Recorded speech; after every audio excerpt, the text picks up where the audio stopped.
We are live, and Streamlabs, there we go, Streamlabs was having a moment, but we are once again actually live and the game shows up. Exciting times. I'll start again. Good morning, good afternoon, happy time zones wherever you might be. I'm Emma, and welcome back to Sunless Skies, now on part 4. If you remember last time, we kept saying we'd go to Albion. Didn't. This time we will, I promise, it will happen. We'll probably get sidetracked by a bunch of other things, but at some point we will get to Albion. And yes, also I just wanted to say before we started, feels appropriate to be playing a space exploration game today, given yesterday, scary two times indeed. Anyway, given that yesterday saw the passing of Michael Collins, Apollo 11 astronaut, so RIP, and this stream is dedicated to his memory. Let's go to space and do probably more unadvisable things than he ever did. Shall we get to it?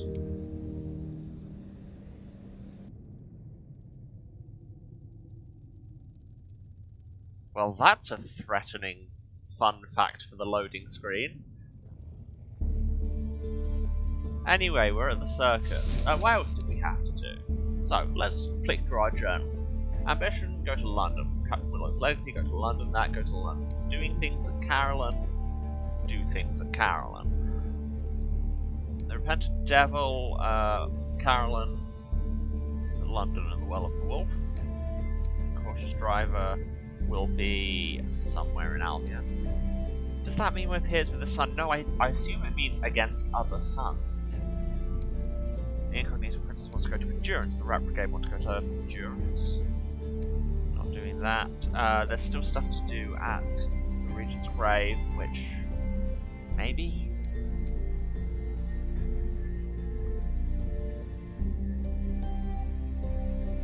I need to get some stuff to the Nature Reserve. Navigator wants to go to London. Need to go to the Nature Reserve for the circus. Agmon wants to go to London. That's in Carolyn. And that's in Hybris, which is awful.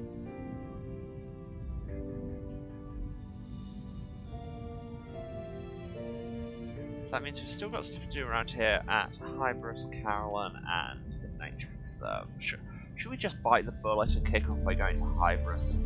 Let's. What do we have in the hold, by the way? Are we transporting anything in particular? I don't remember if all of this was for any particular purpose, so that's... I'll probably remember that it was the moment I sell it.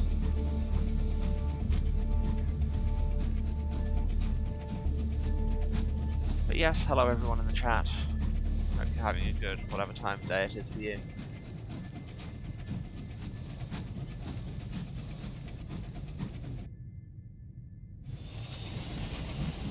That is a dead end. Go this way now. I mean, it might be quicker to go around the north end of it, but at the same time, there's horror and a load of tentacle ships there, so I think I'm good, and they're still not ships, they're trains. I settled on squid trains and I should stick with it. And there's this arsehole.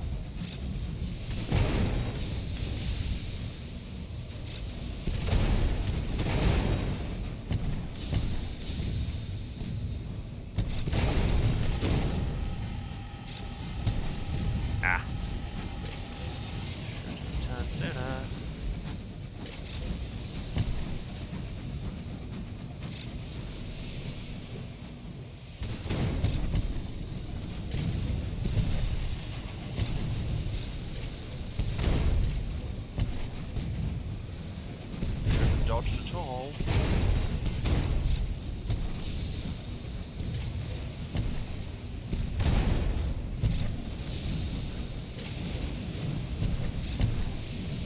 Nah, just turn out of the way of that. Didn't.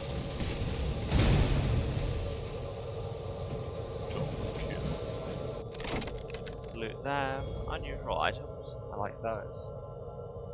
It's just more gossip. I really don't need this much gossip.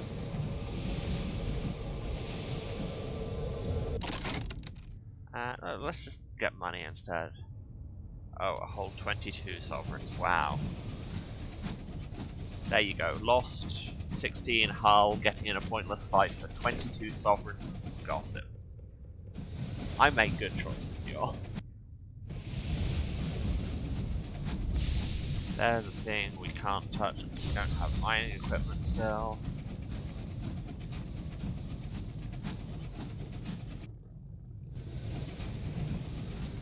There's another marauder. Really doesn't feel worth tangling. There's actually two of them, and one of them noticed me. Oh, the two of them noticed me. I'm just gonna go. Ha! They shot each other. So good.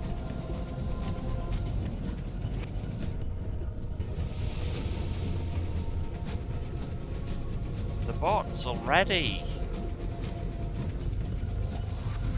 Honestly, I've only just started. And already they want to become famous.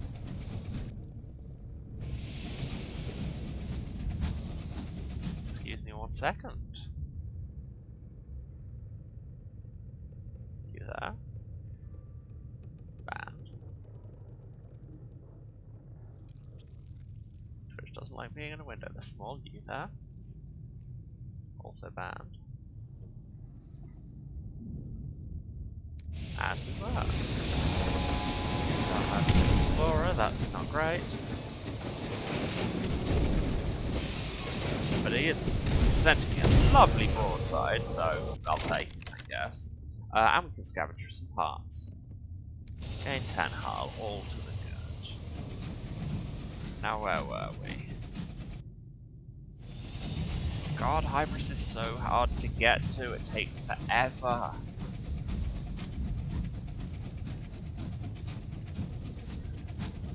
Yes, I suppose I could have just invested in a better engine, but here we are.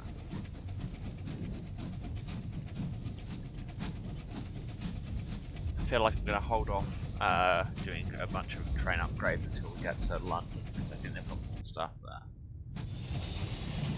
As you'd expect.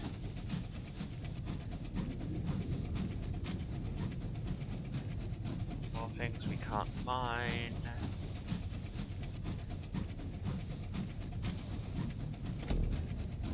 Don't know why I pressed the button anyway, just in case I'd bought mining equipment and then somehow erased it from my memory.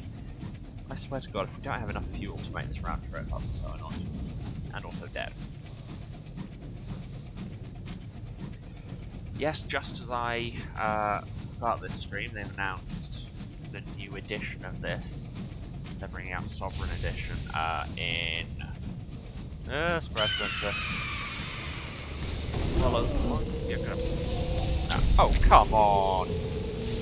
How did you preempt my dodging there?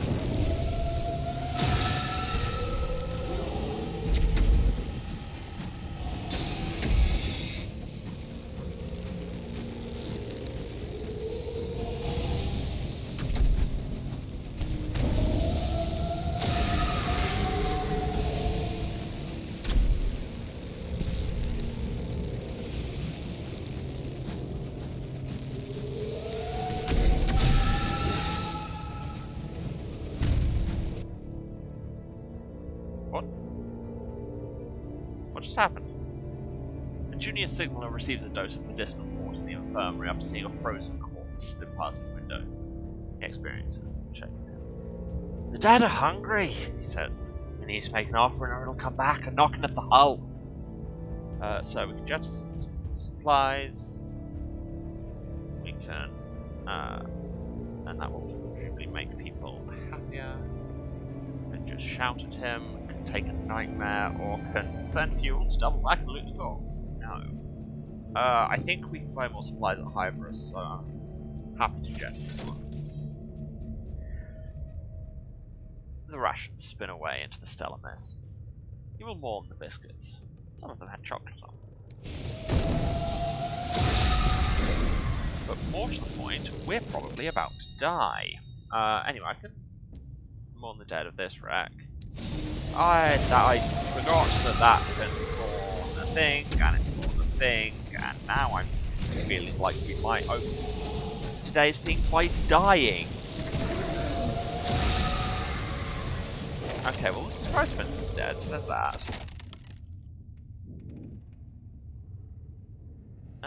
Let's get some free bronzewood. I say free, we paid for this dearly. And we will run away from this squid train because I don't know how to deal with them. And I am frightened, and I am also on 8 hull. And apparently that one hit me, that never bloody hit me. Boo, game. Boo.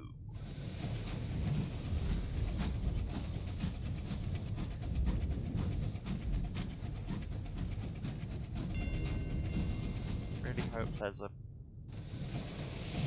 train mechanic just casually hanging around Hybris. That would be nice.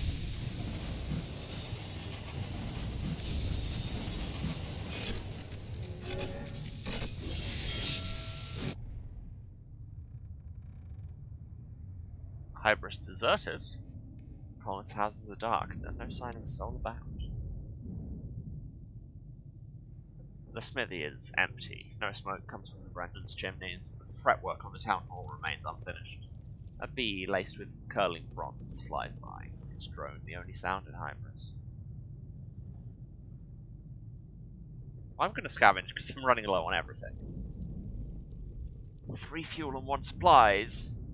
Gain 2 terror, be warned. Now it's deserted, you will no longer be able to purchase fuel or supplies on Hybris. Great. Where is everyone? Well, let's write a port report first.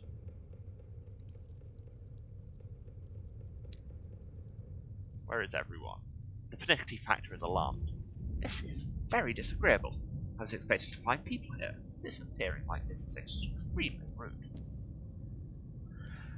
You split up and make a quick circuit of the village. You discover tables laid out for dinner, cold tea still in fair Nancy's pot. The notes, in large print, half written for the mayor's council meeting, laid out on his desk. Abandoned bowls bob forlornly in the shallows of the marsh. You find the pernickety factor near the station. She holds up a muddy tarot card. 10 of cats. How peculiar. Let's keep looking. Okay, well let's search. We've got a 72% chance. Success. The marshes are wild, the spores unswept. Laundry sits in piles in the washhouse, several shirts abandoned in the mangle. The town hall has been set up for a show. A broken mirror sits on the stage. You find an abandoned set of tarot cards before a gold-framed mirror. A playbill for a Marzipan and Hallow, the Wondrous Wizards of Glass, has been discarded amidst the slough of pillows. The pernickety factor makes a face. I hate to suggest it, but Holmir and Plenties might be able to shed some light here. They have a magician. Oh my god, we just came from there! Game, stop giving me quests that sent me to places where I just was, and... yes, if you know... Oh, we've got cheap seeds. I'm sure places want seeds. What prospects do I have going at the minute? Just that last box of munitions for Lustrum. Okay. Yes, anyone who knows the Fallen London verse well enough probably knows what's going on at Hybris and why the mirrors and glass are significant. Oh, is it worth taking the terror going around that way? It's very slightly quicker, but yeah, sure.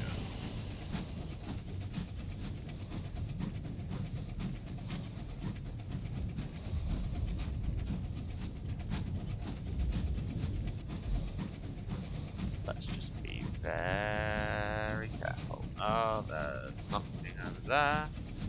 I'm guessing squid train. Or just a marauder. Marauders actually aren't too bad if you score an early kill. I can potentially strip it for supplies. Strip it for repairs. And if it just gets stuck there and looks at a wall, it would be very easy. Strip for materials. 13 more hull. We may survive this yet. Very careful. Oh, there's something over there. I'm guessing squid train. Or just a marauder. Marauders actually aren't too bad if you score an early kill. I can strip it for supplies. And if it just gets stuck there and looks at a wall, it would be very easy. Strip for materials. 13 more hull. We may survive this yet. The undeserved may once again live up to its name.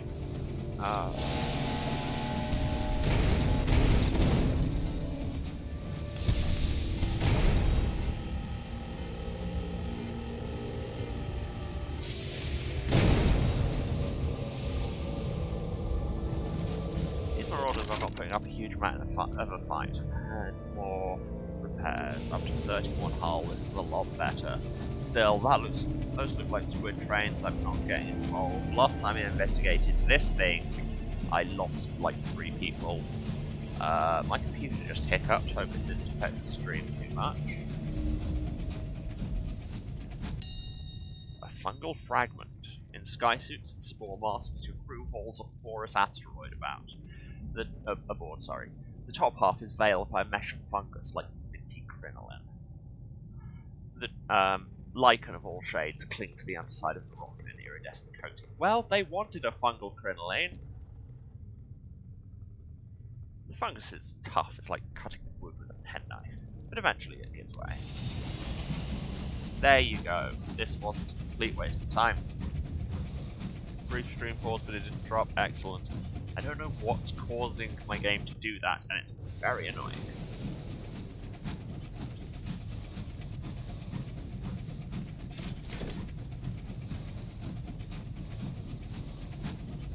Still, better than, touch wood, the internet problems I was having before, where it would just cut out for 20 minutes, leading to such wonders as the audio-only Mass Effect boss fight, which I had to capture.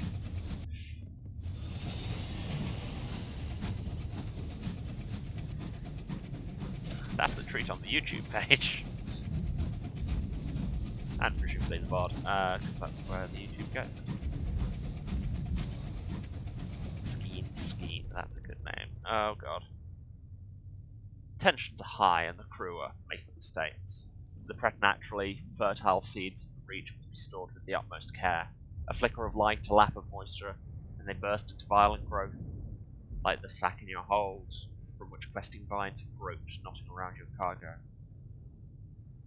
Can get supplies from them instead, or throw away any sacks that show signs of quickening. Your crew would prefer this. Yeah, I need to lose some terror. Lost 3 sacks? 3?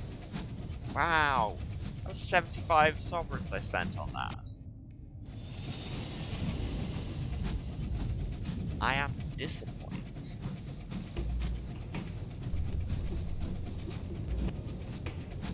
Have I mentioned how gross this area is? Because it's really, really gross.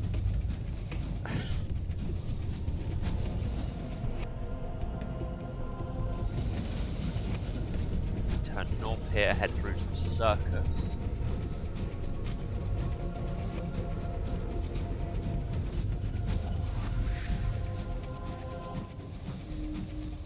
Homestead there.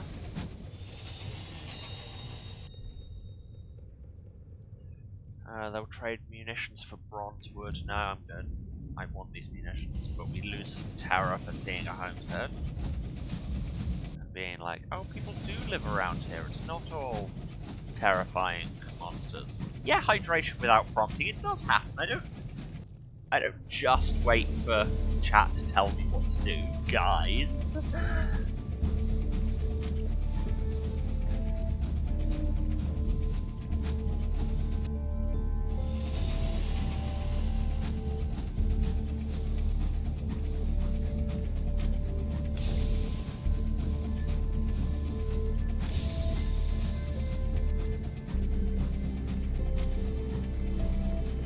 Can't put hydrate in the chat when I already just did.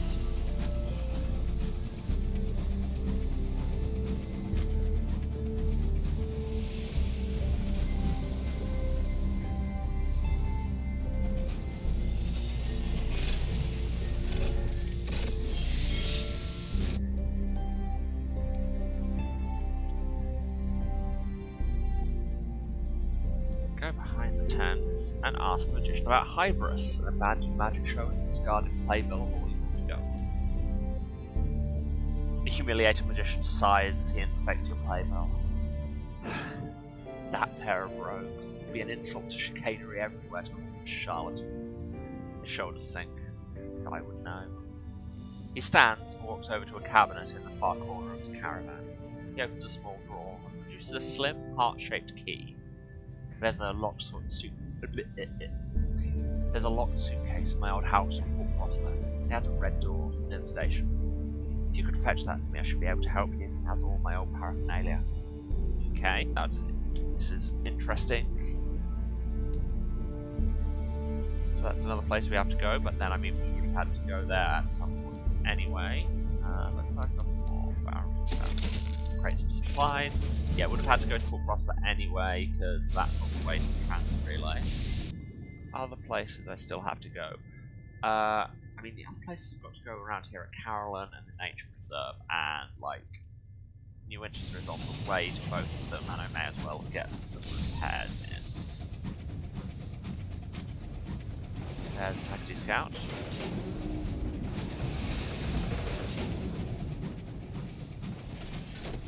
There's another Taxi Scout.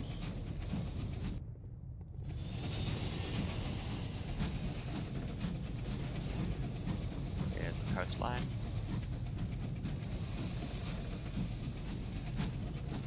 Really our greatest enemies. My other great enemy is my inability to stop accidentally pressing the right mouse button. Oh, and some of my hours have cracked again. Lost a barrel. There's another fungal meteoroid here.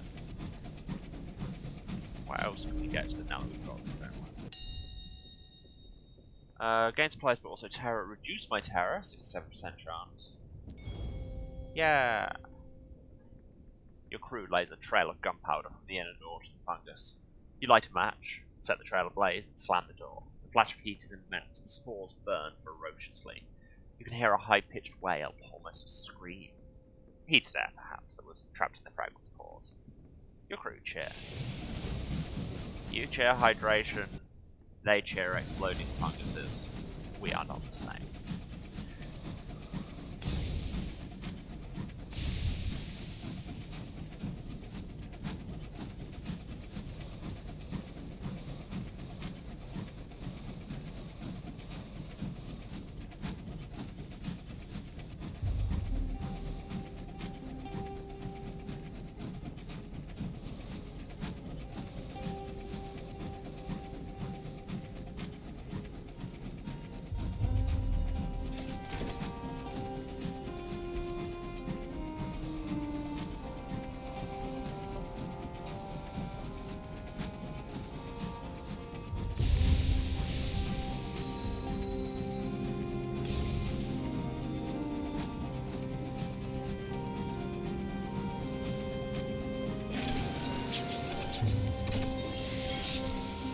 And we made it back safely once again. Repairs.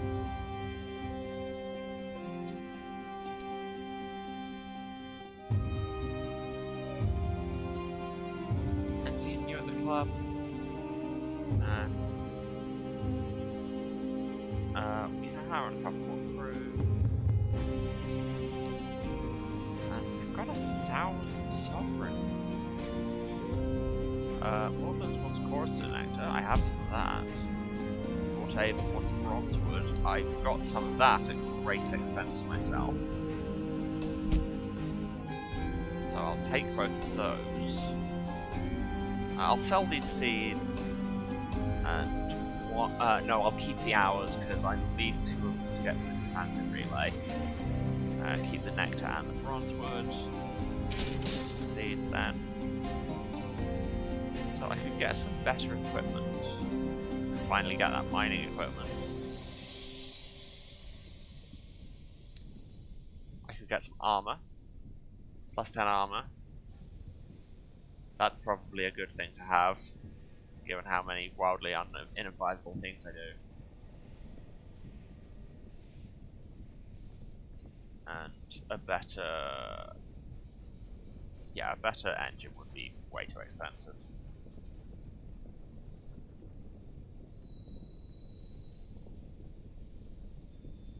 Yes, no, I'm gonna buy some armor.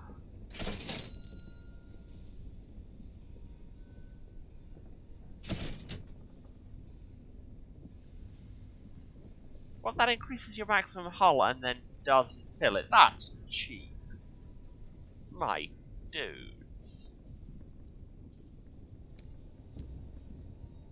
Fine, I guess I need to pay for more repairs.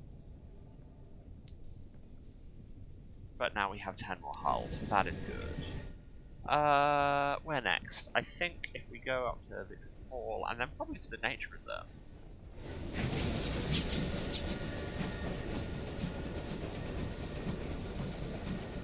We'll add all this new plating to your ship. Warning, we will damage your ship in the process. And yes, we know your ship is actually a trade. And I completely forgot to buy fuel and supplies, so back we go.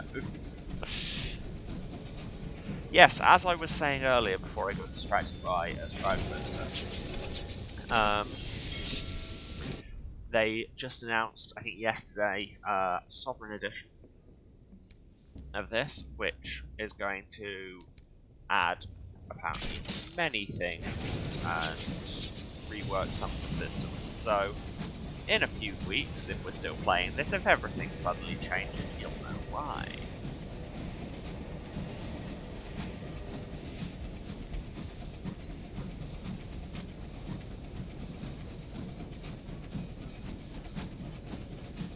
Oh, shit.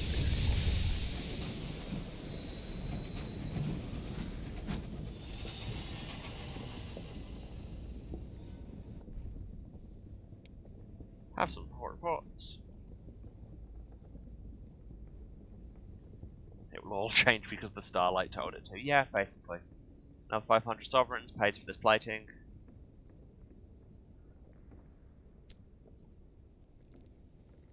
I have so much favour with them. I have 15. Let's trade some of it just to get my reputation up some. I'm now esteemed, and the Winwood Company dislike me.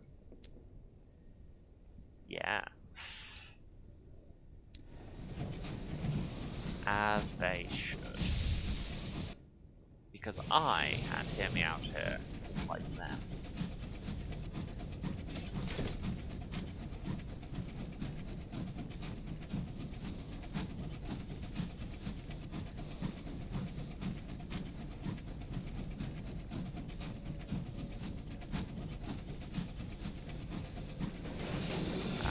Tactic Scout, Captain Nectar. He's going to have great trouble avoiding me, so clearly that's my job.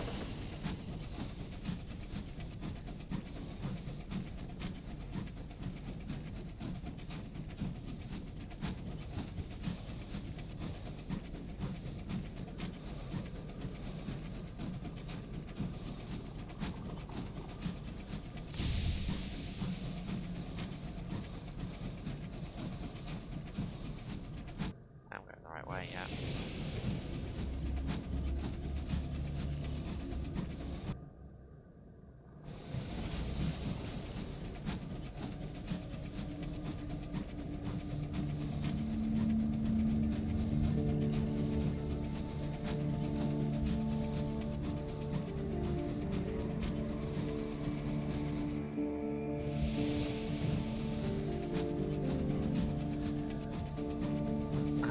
To go and deliver bees. It's Nicolas Cage meme here.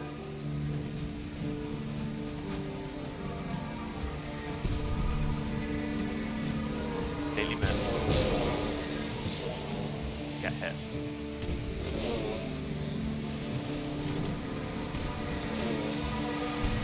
I'll draw more bees.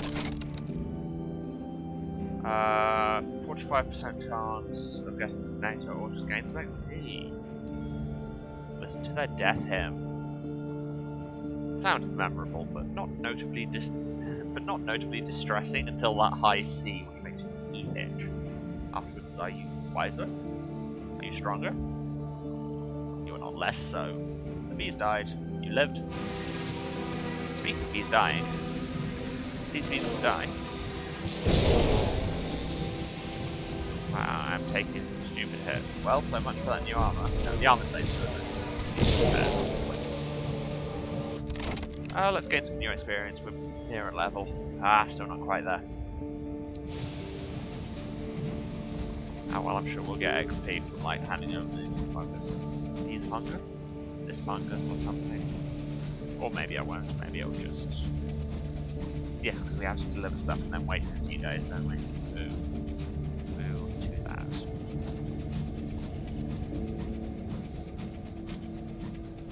Oh yes, we're also coming up here to look for the acrobat's twin, aren't we? Sorry, I've got a lot of side quests and it is difficult to keep them all in my head at once.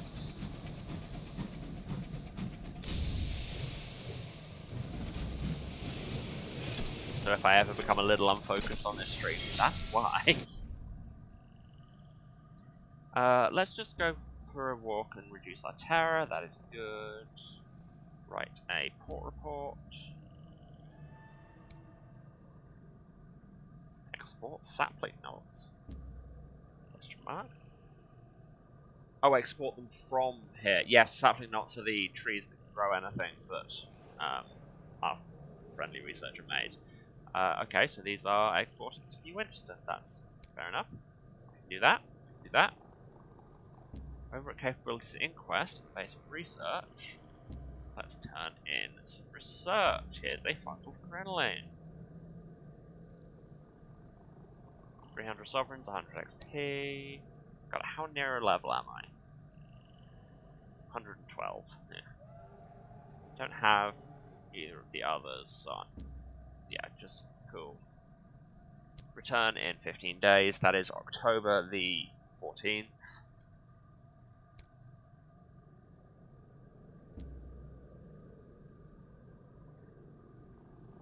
Find the runaway acrobat. The rangers of the park are quite familiar with someone matching that description. They tried making it as a scout. You can find them in the hospital. The runaway acrobat lies nestled in white sheets. Their legs are raised and wrapped in thick gauze. Aren't you back, am I? They asked, turning away from you. Fine. The doctors say my legs shouldn't be swollen much longer. Flowers and thorns. We'll be on board then. I should be better by the time we reach the circus. Okay then, that went surprisingly easily. And let's take a quick trip into the reserve with our friend the ornithologist. Get some nice descriptions, gain 2 sky stories, all too good.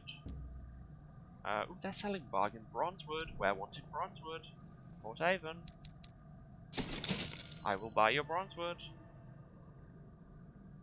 Nearly have enough to just fill that straight off. And some more of those. Sweet. So we need to go back to New Winchester and the circus. We also need to go to Carolyn. And we've got one last box of munitions for Lustrum. And we need to go to Port Prosper before we go back to the circus. So if we... Let's go to Port Haven. So many things. If we go over to Lustrum and then kind of work our way south, Carolyn, Port Prosper, then over probably New Winchester, Port Haven, circus. That seems to make sense. So, out west of Lustrum first. And yes, I know we said we'd get to Albion, and we will, I promise. It's just side quests.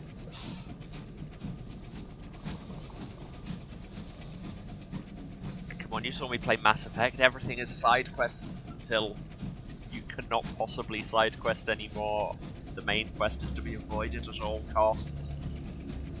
Make no progress until you've made every little bit of progress you can wring out in one area. That's actually scouted. Weird to see them out this far.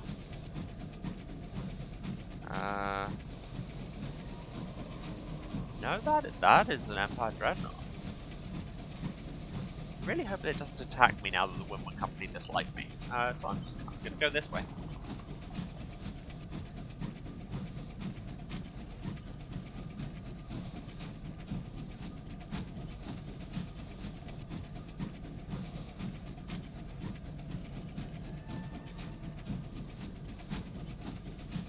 Glad that it feels like it's easier to get locomotives than in Sunless Sea it was to get new ships. That always seemed like a hell of a job.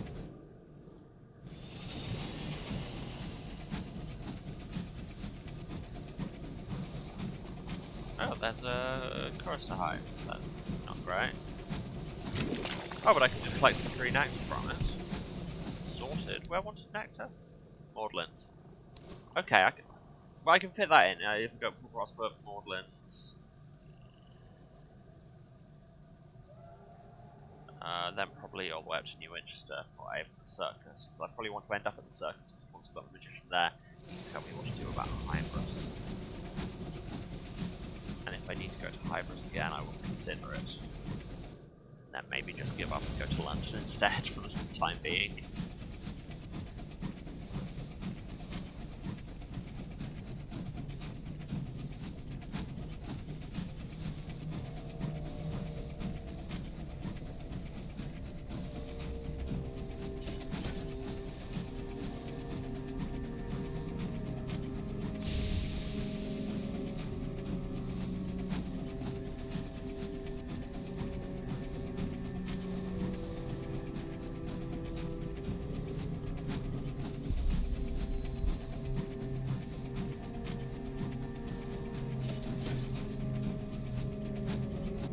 I'm going the right way, right? No, not at all. That well, like, I can get there that way, but it would take way longer and take me straight past a horror.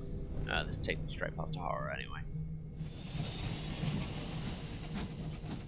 That was what tipped me off, that I was going the wrong way, because I was like, don't run into big scary correspondence rocks around now. And yes, we do, if we are going in the right direction.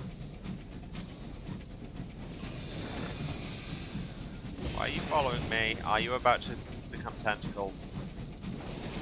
No? Good. Go away, don't be tentacles.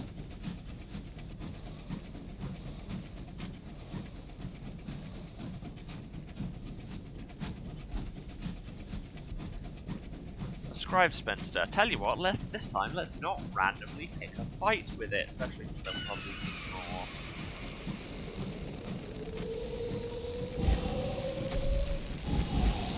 Oh, well, thanks for your terrible aim. I thought we'd unavoidably take a couple of hits there. Much obliged.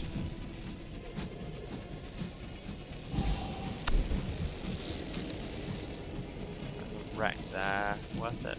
Yeah. Just spawn the dead. Lose some terror. Don't spawn a monster. Good. Those shepherd tone strings when you're near a horror, it does really set you on edge.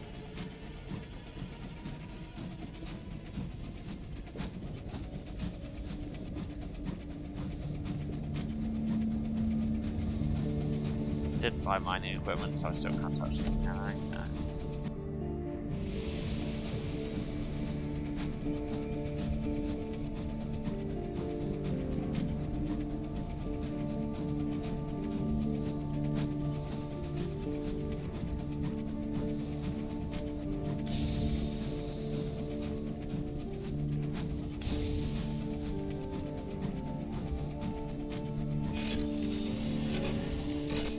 Okay, made it to Lustrum. That's all good. First up, have your last crate of explosives. Get a bunch of extra sort of money and XP and reputation. Good. We are now 2 XP short of leveling. 2.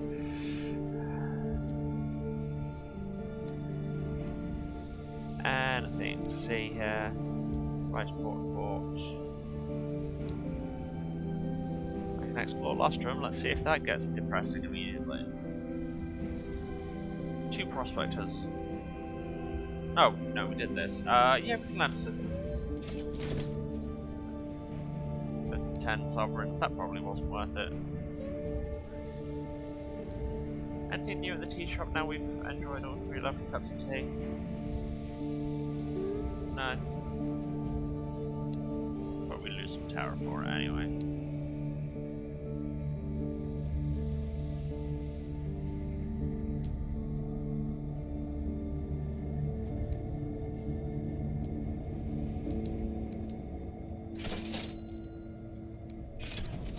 Okay, so that's one thing we wanted to do. Now it was south and stop in at Carolyn.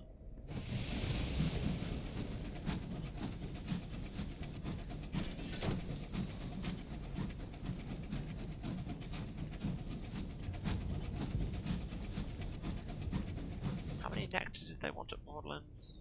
Only 3. Might be worth it to buy another one while on Carolyn, if I remember. Give me a salad there. Pink.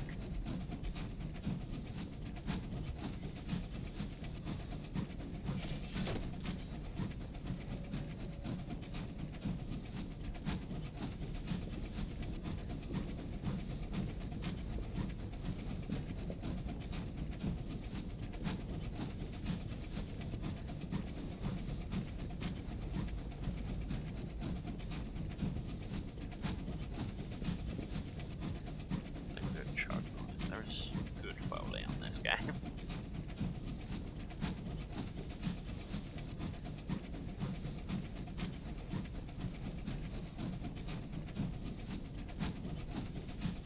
Still can't mine. Need to be going further east.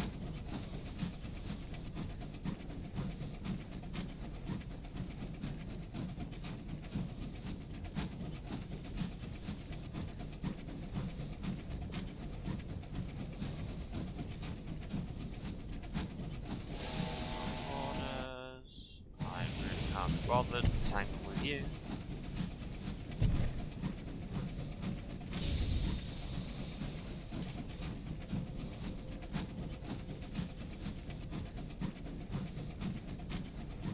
Seriously, go away.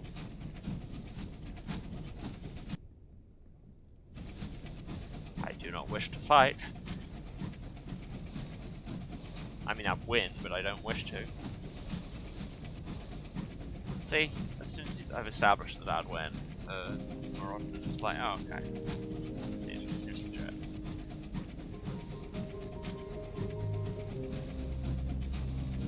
And here we are at Carolyn.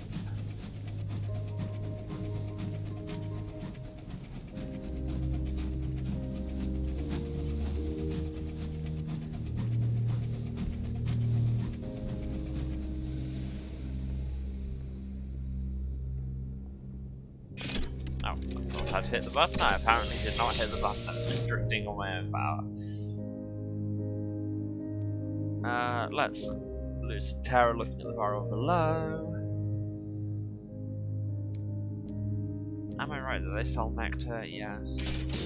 I'll have another crate of supplies. And a port report. And let's go to... because I want to try and do some of the things here.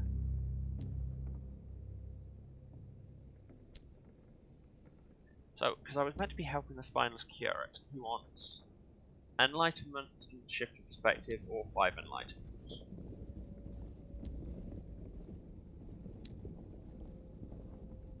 And enlightenment you get here where we are, 51% chance of success. Success.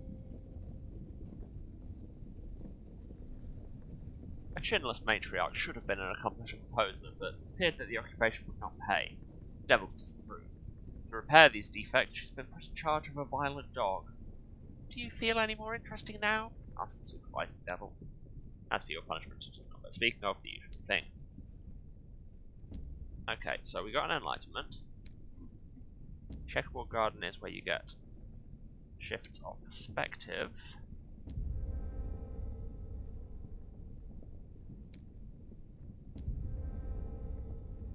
I said shifts of perspective. Thank you. And then I'll just hit the microphone.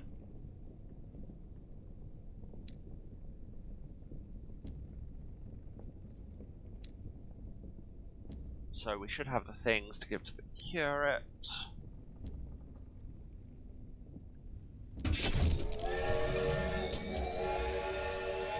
Ah, we leveled, that's what that was.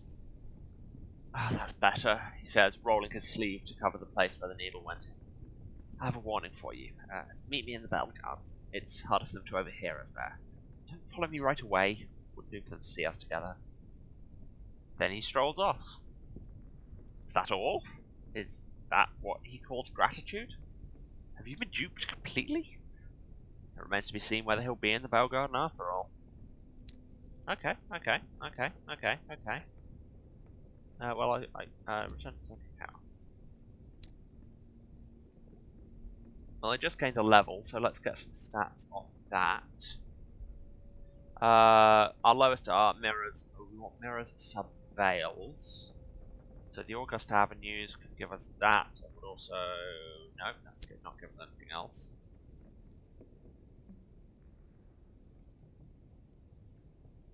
Or a Promise of Days would give us that, and a Sky Stories. There we go. Decision made, really. Her Majesty offered the earliest pioneers to enter the heavens a grant of 30 years if they would build houses and necessities for those who would follow. You were one of the first through the doors to the sky and accepted the offer. How did you spend the Queen's hours? We spent them gallivanting. You took the offered time and fled, leaving your crimes and past behind. While London grew, you explored the wide sky, untroubled by laws or horizons. Well, given that we're, by our own history, a former insane revolutionary with a Bohemian coterie, this seems like a thing to do.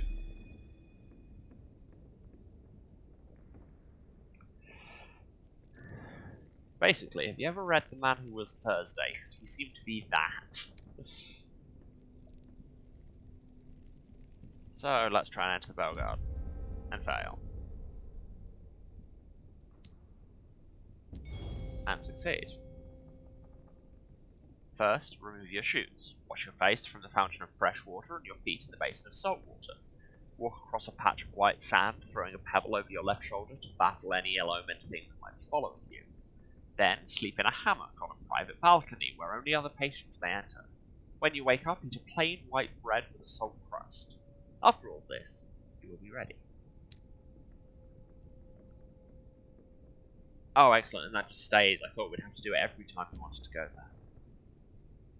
The stairs lead up to the highest and coldest point in Caroline. The bells ring louder as you climb.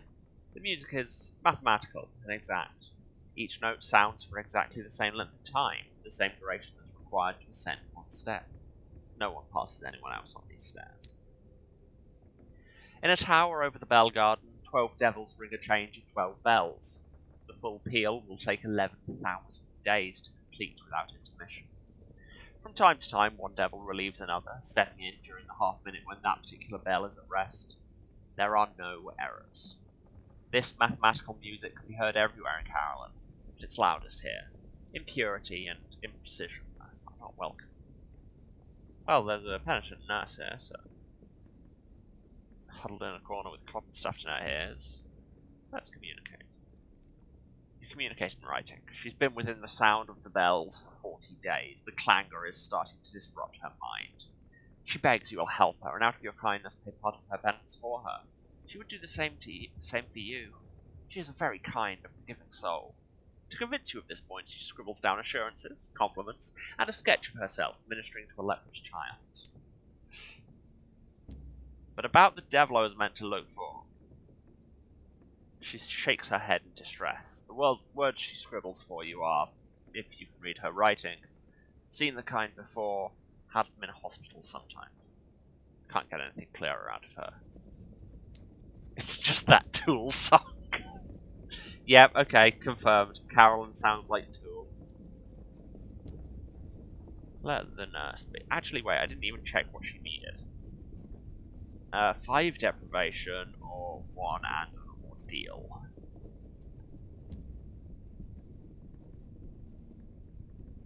There's only 33% chance to get deprivation. Our terror is already pretty high. Let's just talk to the curate instead. He's willing to talk to you here under the cover of the constant bell ringing. No one else will hear. This is the best garden, he says. Everything orderly, no one dressed up in pheasant outfits or waltzing backward. Here's what I wanted to tell you. Watch out for the tall devil with rose-coloured gloves. He is embezzling the property. And the curate makes a curious gesture with one hand, as though he were winding needles around a fork. When you look blank, he says, "Spiritage. He's taking souls from patients in secret before the presiding devil has a chance at them. I'm afraid he's going to get at me before I finish my term here." Yes, for those of you who don't know the setting, Spirifers are unlicensed registered souls, and Spiritage is the name of the practice.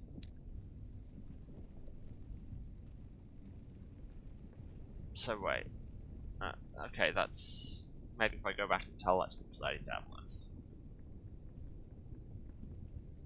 I'll do one roll on gaining penance of deprivation. The oldest sister in a family of 7 kept a pickled human hand in a jar on the shelf. Until the penitent recovers from this inclination, she sleeps in a cupboard, wrapped in heavy wool, and is not allowed a fan. "I trust you see," remarks the supervised deviless, "why self-restraint is needed. As for your punishment, etc., etc. But I gotta think. Let's go back to the center of town. Oh, no, we do need to redo the purification at the time. Boo to that. Well, she wanted ordeal as well. Again, I will give that one roll. Well, never mind. Let's go and see what the presiding deviless thinks.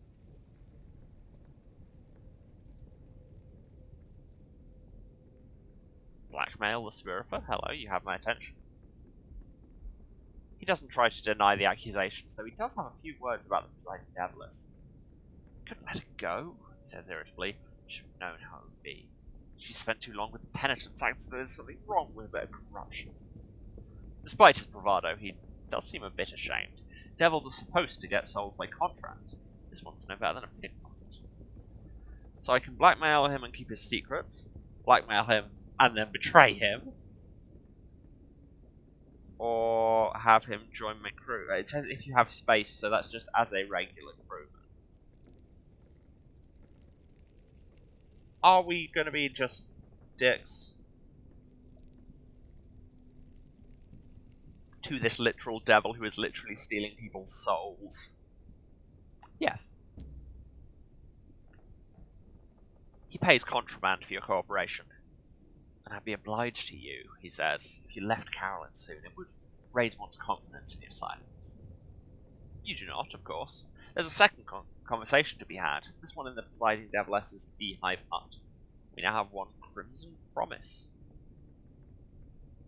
And we changed something about our soul. Can we see what that is?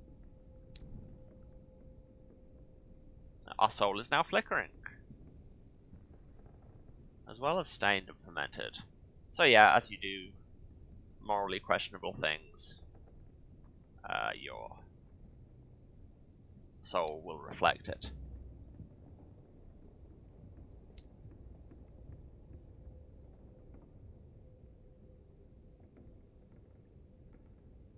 Let's turn in the Spirifer. You lay out what you know. The rose-gloved devil has been stealing souls for himself, not making proper contracts for them either. "Spirifage," she says, "and I warned him."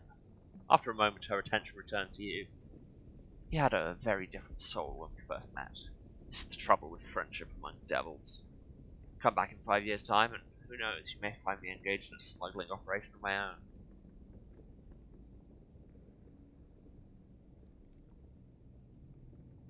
"I can demand a reward. I can probe into the nature of devil souls." That sounds interesting. She may think it unsuitable for a human to know the answer to such questions. In fact, it might truly be unsuitable to know. She takes out a bottled soul and sets it on her desk. "When I got this, it was blazing white in its bottle, supposedly from a poet's saint. Now look, rusty pipe water. Devil souls should change on their own." And she adds, "Not like yours. You knew you shouldn't ask." So yes, I think we've now got a new quality in our soul. Anyway, the repentant devil wanted to be here, Introduce him to the presiding Deviless using the full and florid title that appears on his visiting card. When the Deviless is not visibly impressed, the Devil says, I brought a small gift, a trifle you might find of value. He produces from his satchel a 3-volume set bound in fire, his own work. Some methods of flavouring a soul to the tastes of a particular judgment, she reads.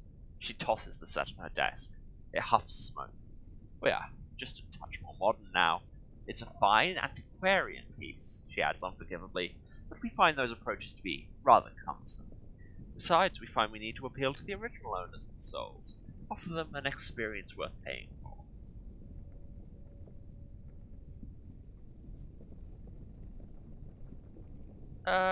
Yeah, I will let him show her she's wrong. In its various gardens, Carolyn punishes souls into greater refinement. Perhaps he would like to visit one and demonstrate how it can be improved. He adjusts this mirror to reflect futures. He adjusts that blade to cut off the sense of smell. He leaves the penitents howling. Before you go, one of the penitents approaches with a note. Someone was here looking for the devil. The note just didn't make its way through official channels. The repentant devil has become more ambitious. Observe the casting out of the Spirifer. Sure, why not? He's not allowed to take anything with him. Not a case, not a hat, not even clothing. The presiding Deviless makes him strip down in the courtyard to show that he hasn't got any spare souls tucked into his trousers. The penitents have seen plenty of humiliations lately, but generally inflicted on humans. Okay, have a good meeting. See you when you're done, if I'm still here. They watch the Spirifer's progress in a spirit of ill-concealed jubilation. Nude and slump-shouldered, he walks to the court. After he's gone, the presiding Deviless takes a curious 2-pronged fork from her desk and flings it into the fountain. The water seethes. 10 savage secrets? 10? Nice. Anything left to talk with her about? No.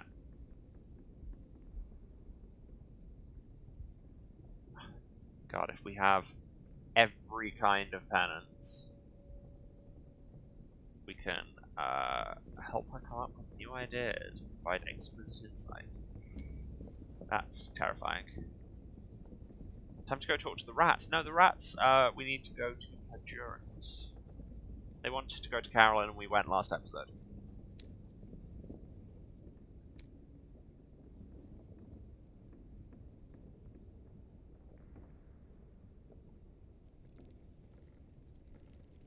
Yes, now that our soul is stained and flickering, we can get into the Terrace of Glass statues.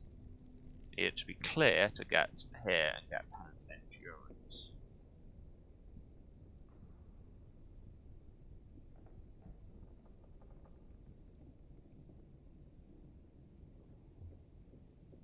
Let's try the Terrace of Glass statues. No one else on the passage to the terrace will admit that they know where they're going. What a curious figure, says an old man, pointing at his own reflection. Here's hoping there aren't any other clowns of that nature where we're going, eh? He jabs you in the rib with his elbow. I think we regard our reflection with distaste. I often do that. The mirror has it wrong. It's smoothed out your features, made you ordinary. You turn your head away. There's the same reflection ahead of you, though. Now a whole group of them, so many false views that you could crew a battleship. So hey, the Grim Penitent. The man is slim, and there are circles under his eyes. He shows no energy at all. He lifts his eyes when you see it yourself. It takes time to get him to speak. He finds the effort of conversation very hard going. In the first few exchanges, he confines himself to the weather at Carolyn. But finally he tells you why he's here. Too many years I lived on the other side of a mirror, he says. So long that I forgot everything but that place and its ways, where is and is not changed places. I took a companion and endured his not love.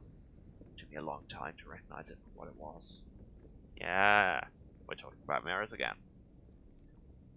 Listing a patient who has had a little too much contact with the Finger Kings. There you go, we're name dropping already. Finger Kings are magic snakes that live on in Parabola, which is the world on the other side of the mirror.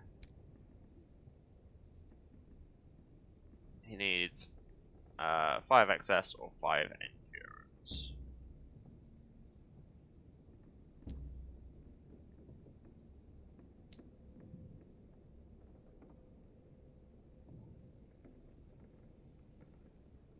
Have I been everywhere? I went to Insatiable Roses, didn't I? Yeah. Yes, because that's where the Hellish Band is. Who wants 5 inescapable truth or 5 endurance? Okay, that's... Again, I will come back once our stats are higher. But that's fine, that's fine. Next up, I think, is Port Prosper.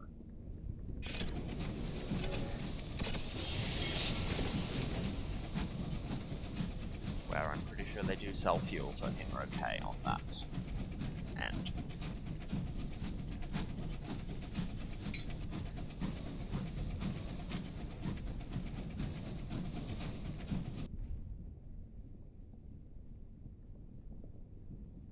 My otherworldly artifacts are acting up again.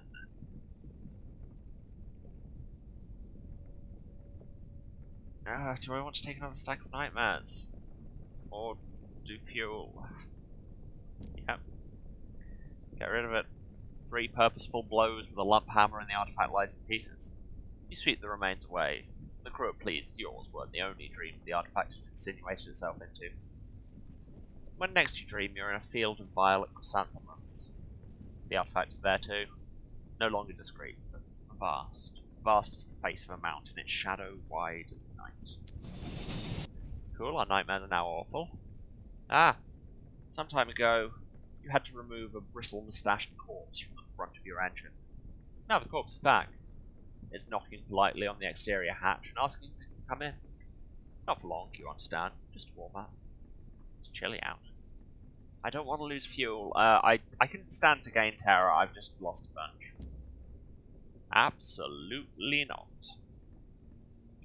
The corpse quite understands.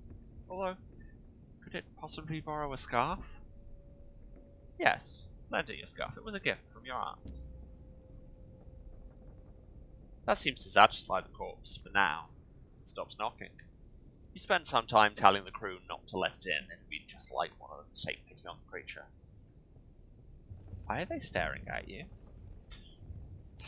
So yes, I am slowly losing my mind in space. You know, like one does.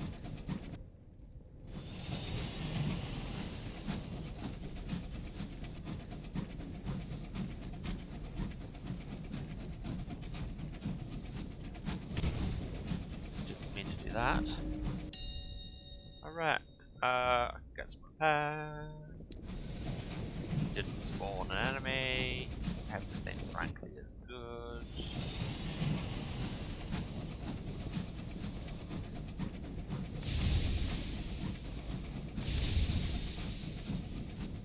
It's like that creepy TV show that was really good. I'm really gonna need more detail than that to know what you mean.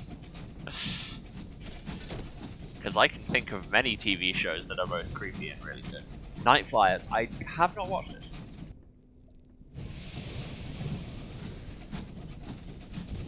That's the one that's the George R.R. Martin book, right?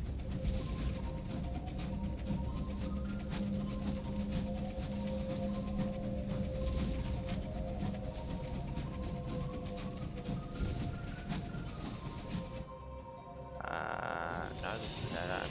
Go around. Creepy and non-linear. Does sound like my jam. As you may be able to tell from the everything about me. Someone's in a fight.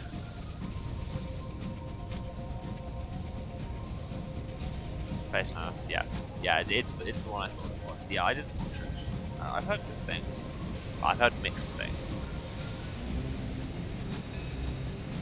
Everybody's favourite bridge. This drink in honour of the one in Habitat's band.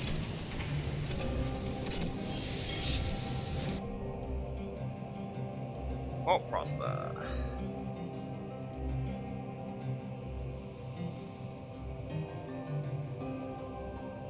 So, Yeah, it's military stamp permits to go first class.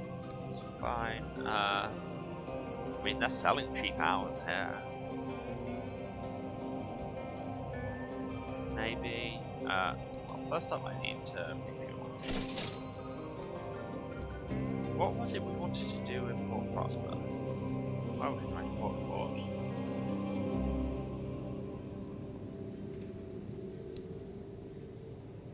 Ah, the magician's house.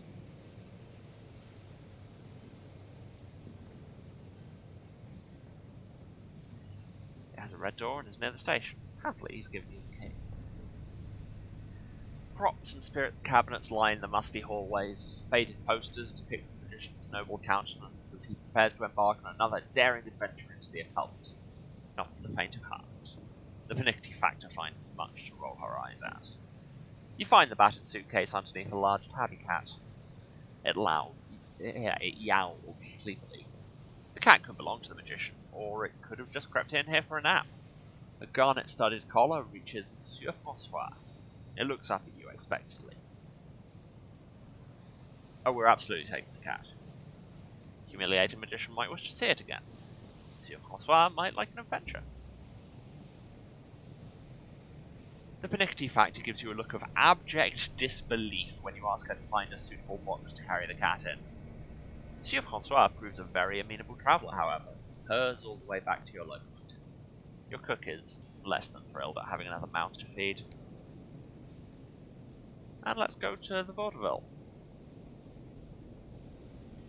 The vaudeville theatre tends towards either quaint or vulgar, or, on good days, both. That's what vaudeville is. Located at the edge of the West End, overlooking the bridge, the gaudy widow promises unpretentious delights for most of the family. Okay, yeah, you say David Ajala, and I'm in. I have no shame. Although out of fashion in New London, the broad amusements of pantomime and vaudeville still carry favour with the well-heeled West End. Though they are, of course, careful to never enjoy themselves too much. "She's behind you," a poster reads. What James? An enthusiastic peal of bells rings over the rooftops. The outward clock is chiming the hour. Yeah, I enjoy ourselves. Ah, that's getting us more in with the East Enders. You find your companions in the stalls, armed with boiled sweets and roast chestnuts. You soon have the vicar hopping about the stage, while the exuberant widow is almost beside herself with laughter. The interval, and subsequently the rest of the second act, is a hazy affair.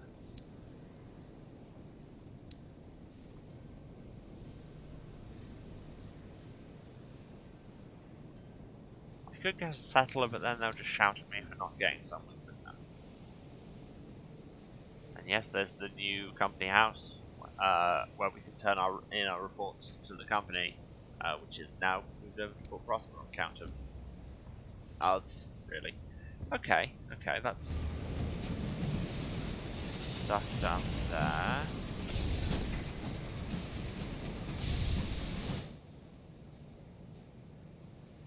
Next up, Maudlins.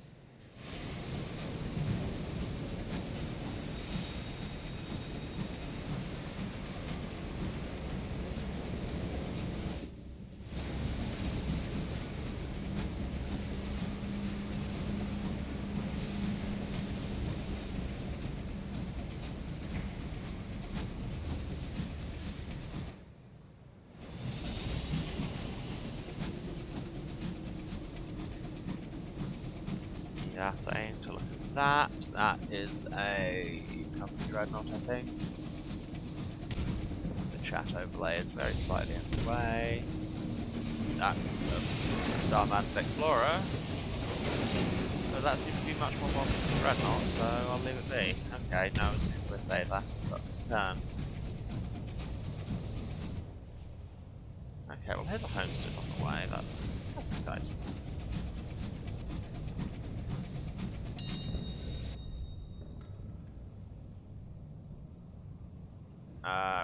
Refill my hunger. Trade a Sky Story for supplies. I have 14 Sky Stories.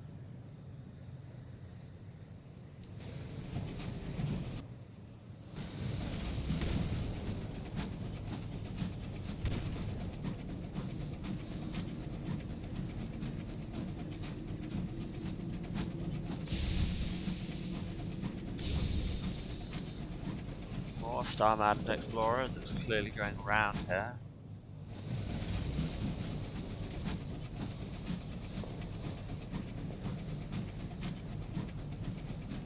Luckily they don't seem to have noticed us. Oh, they've noticed us. I dodged directly into that shot. One day I will manage to remember.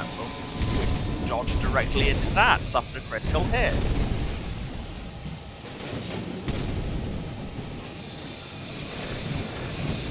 Yeah, one day I will remember how my dodges work. Apparently it is still not this day.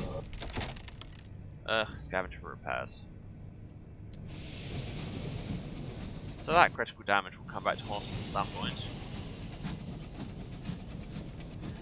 I give it like 10 minutes before our engine explodes.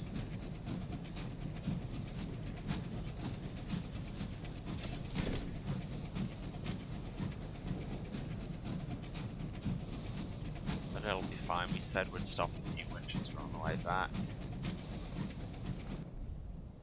An outbreak of the heart sickness. A mysterious outbreak of nostalgia is spreading through your crew. Frequently, they stop work to stare away into misty remembrance. They gather during the evenings to meditate on times gone by and debate the ways in which the past was superior to the present. The air is full of sighs. We are holding a compulsory knees up. We just got some more supplies. Success. The crew attend reluctantly. But once the brandy's been passed around, you manage to get them telling tales of their recent adventures, of their narrow escapes, of which there have been many, and their small triumphs. It's still reminiscent, but at least it's on fresher fare than the rose-hued days of their youth. Lost in Terror gained a sky story. All good things. Only good things. I mean, we spent supplies, but you know. When you're spending supplies to have a party, is that really losing them? Who can say? Who can say? Anyway, here's Maudlin's.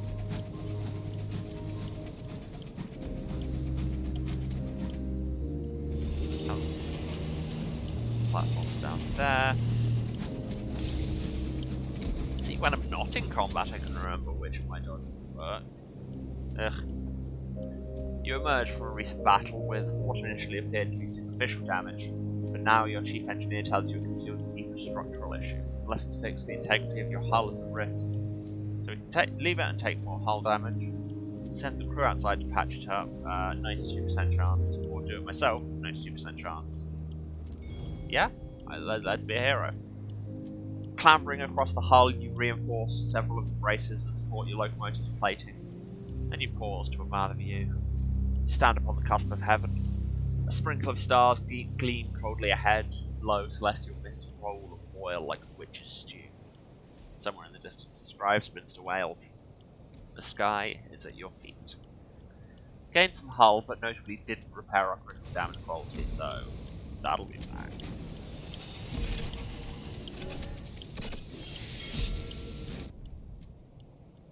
Anyway, we're at Maudlin's. Let's treat our nightmares. We need that.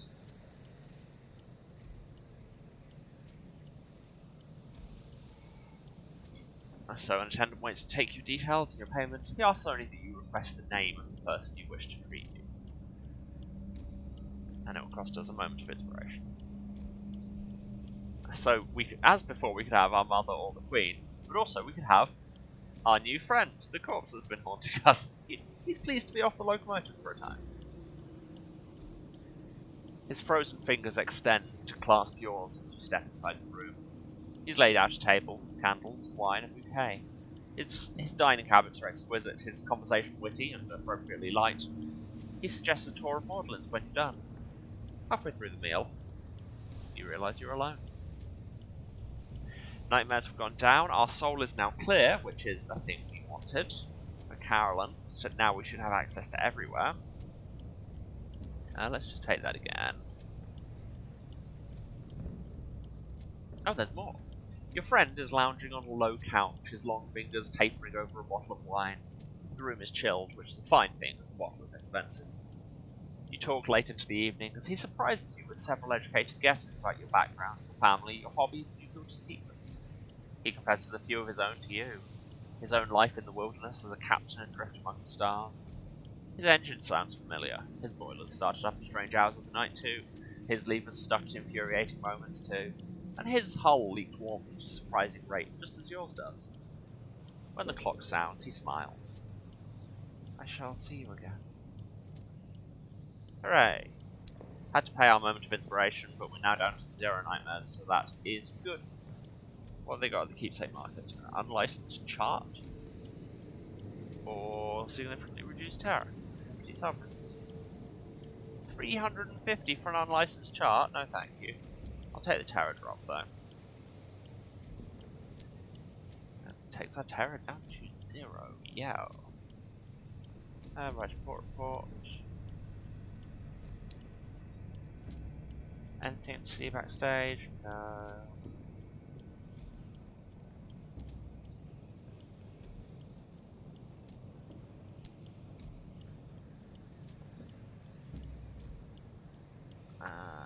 Nothing.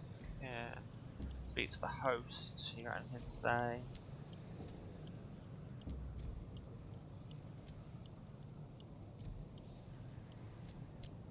No.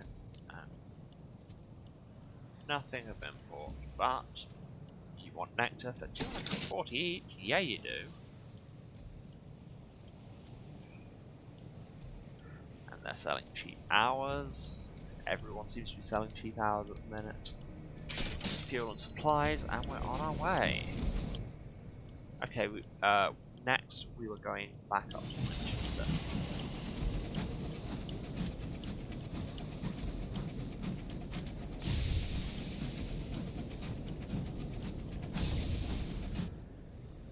This is not the right way. Outside turn.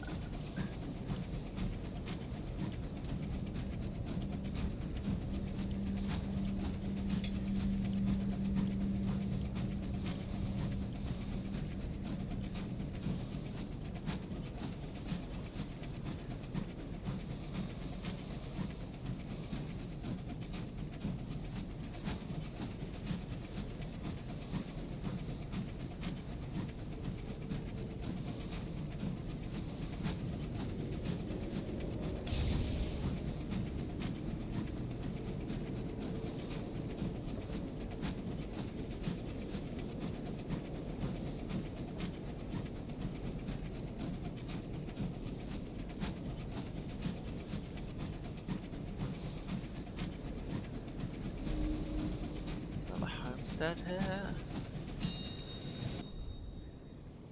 It's abandoned. Let's search it. Success. Found 69 sovereigns. Nice.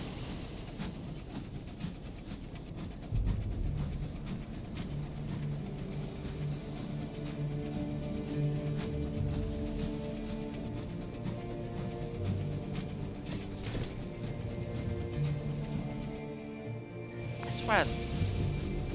My brain feels like Winchester and Borderlands are closer than they are. It seems to take longer than it should to get between them.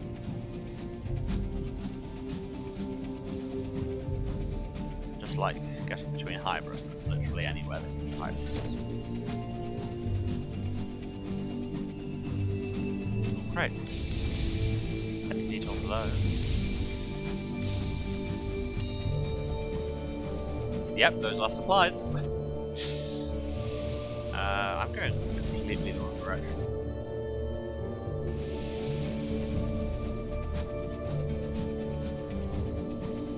This is actually a way through, right? Because that's a bridge. And my chart helpfully doesn't say. Yeah, that's a bridge. Yes, it's the disappointingly unnamed bridge over Scamps Narrow. Also, the lack of apostrophe in Scamps bothers me there. It just sounds like it's a sentence. The Scamps, they narrow.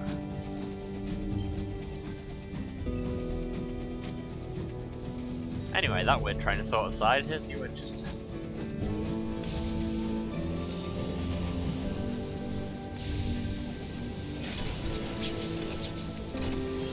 We need to repair our hull damage.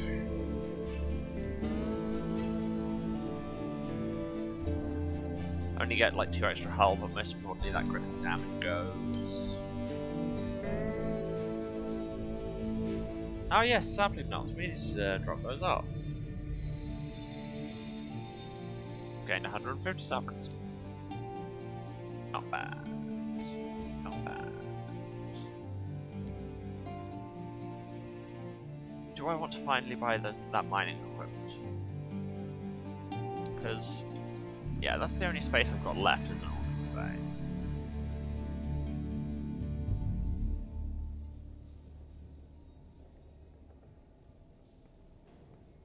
I could buy a pressure cannon system, which would give me butchery and more hold space, but no. No, I'd rather have the mining.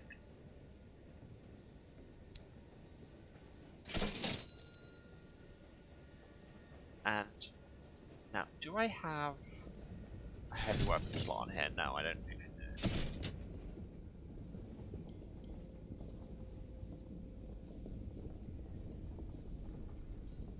Get a machine gun.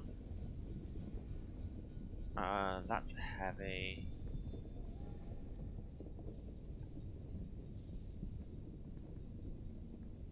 That I could get. Just a stronger single shot cannon. Damage 15, range 750, heat 25, as opposed to damage 10, range 750, heat 30, so more damage and less heat generation.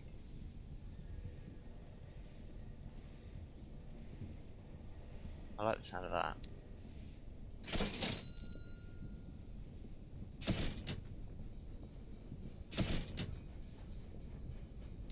And I'll sell my Jerusalem back to you because it's just worse than what I've got. Refuel. And next is on whatever.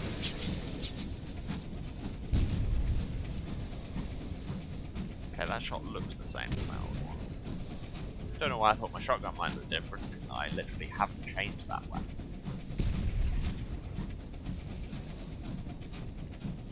But yeah, I can definitely see the difference in heat generation.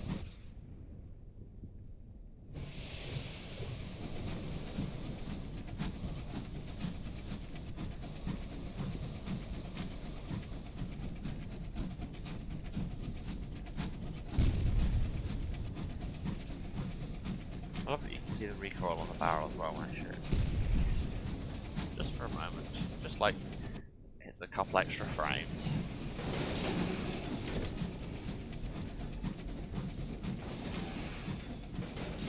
I was just wondering why that taxi ship was following me. I'm beginning to be unsettled, but no, looks like we do.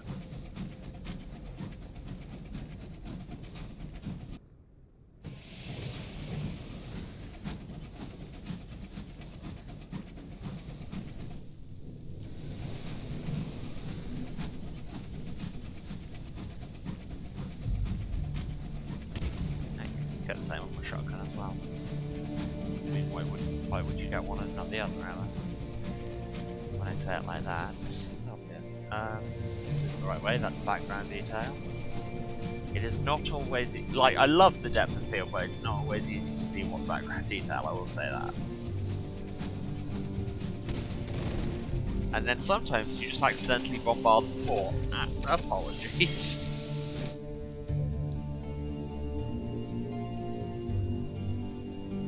Cheap fuel, I need more fuel. Hooray. Love me some cheap fuel. Let's write a fort report. What was we want to do? Ah yes, we need to hand off a bunch of bronze wood. 1180 and... Oh wait, you want one more? I only wanted 3. Anyway, okay, sure. Else to do here other than just chill and reduce terror and maybe mine some souls. No, not worth it. Okay, this is cool, we're getting things ticked off. Next up, back down to the circus.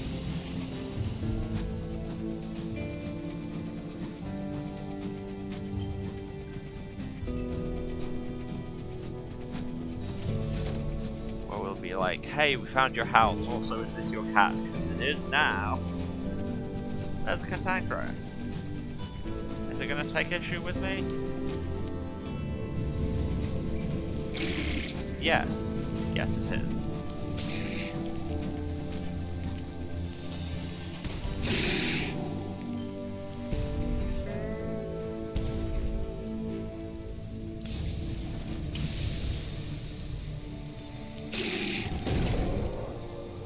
Get shotgun. Gain money, get an uncanny money. Good. Partial success, that's a thing I see very often. Following the creature alongside your locomotive, you deploy hammer, pry bars. There. Valuable stones glimmer amidst the walls of uncanny fossils. Fossil shapes are sinuous, predatory, reserved for unknown eons in this cantankerous stony skin. Got some money, but also a little freaked out.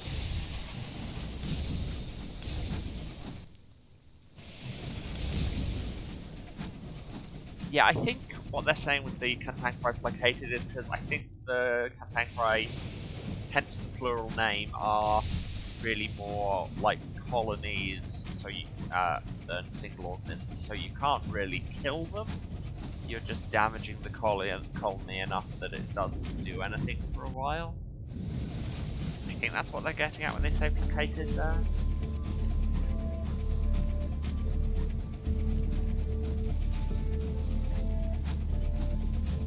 Anyway, what do I know? I'm going to the circus.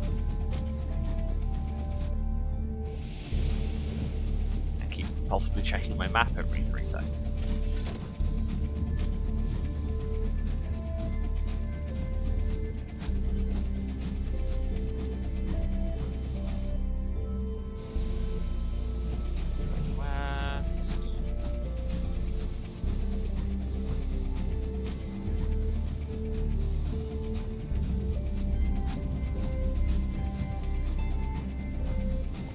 I could have gone through there. I can never remember exactly where the platform is for these.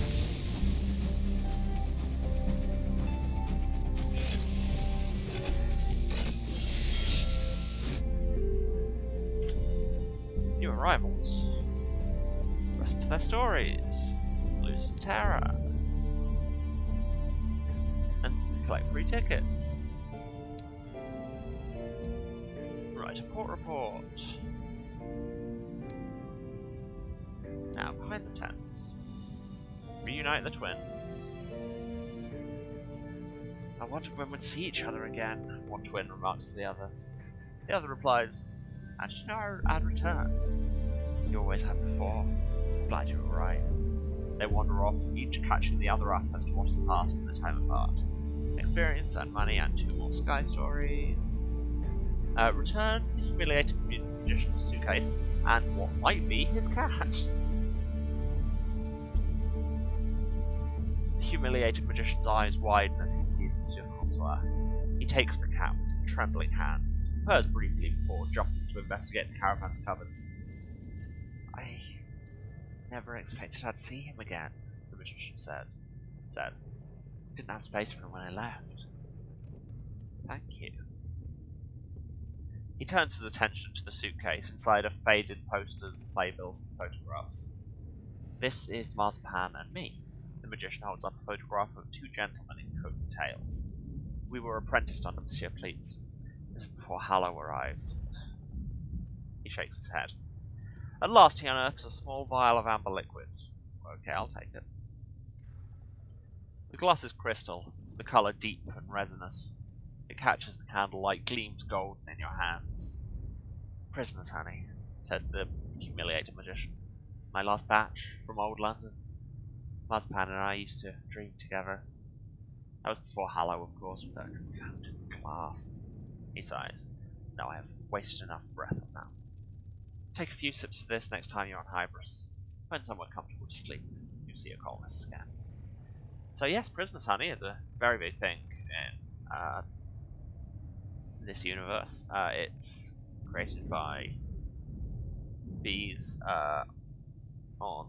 once they've fed on the pollen of the exile's rose, and drinking it physically transports you into dreams.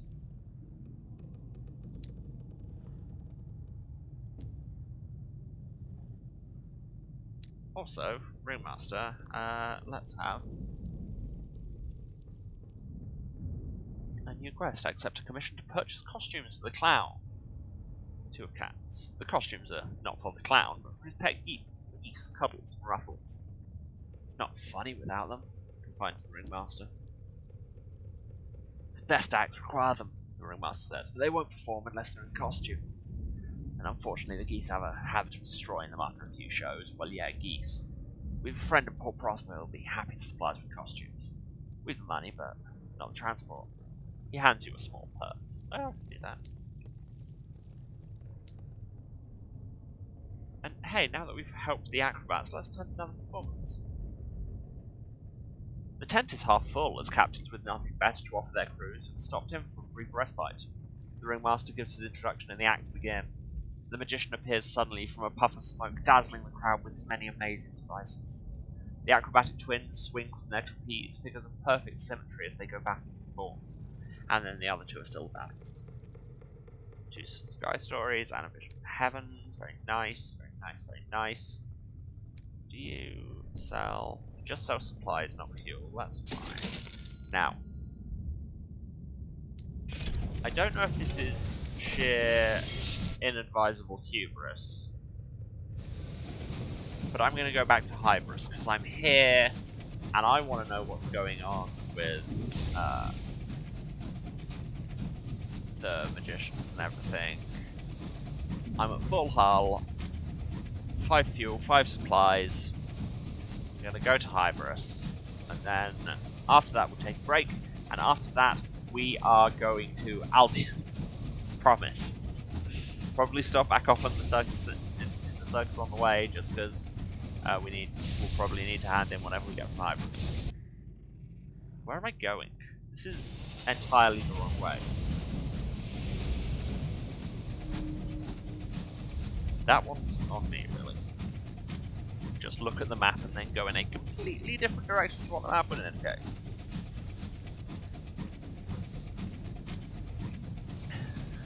Just Skyfarer unrolling the map and looking at it and going, well, that's a fine suggestion. However,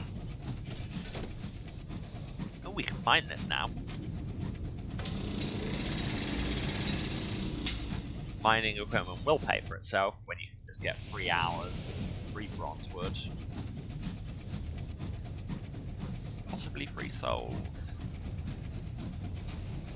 Basically all free stuff is good stuff, as we all know. So let's go for one, hopefully last time, at least for the time being, into the grossest part of the range. That red one gets me every time. I mean, they will get me, let's be real.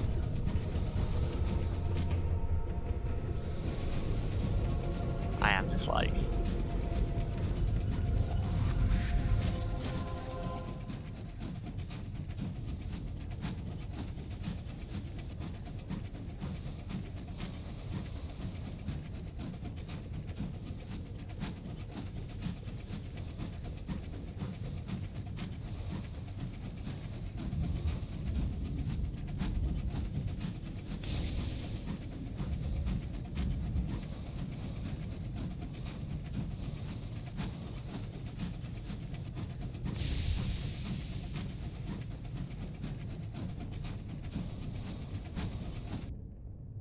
Seriously, this way round to Hybris is so long and there's no shortcut.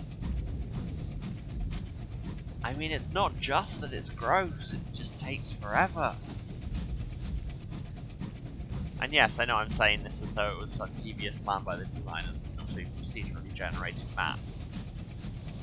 But they wrote the procedures, so I can blame them if I want to.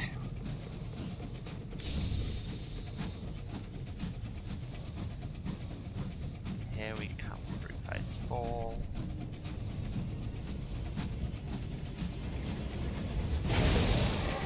There's the squid train, there's another squid train. This squid train has a clean broadside on me and I don't like it. Now they've crashed into each other and this is my chance. Get out of here. I didn't take my chance. They hit hard. Interesting that they're still listed as tag team scouts, because, like, my early 1900s IFF system is just like, I don't know what the hell they are, but that's what trains they're in. Desist. Go away. So I can find some rock. But luckily, most of the tree remains there to block their shots.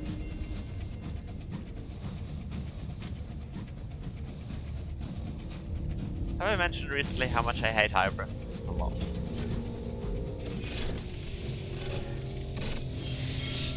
And yes, I know, like, I say all this about Fungus, and my ship's mascot is literally a fungus.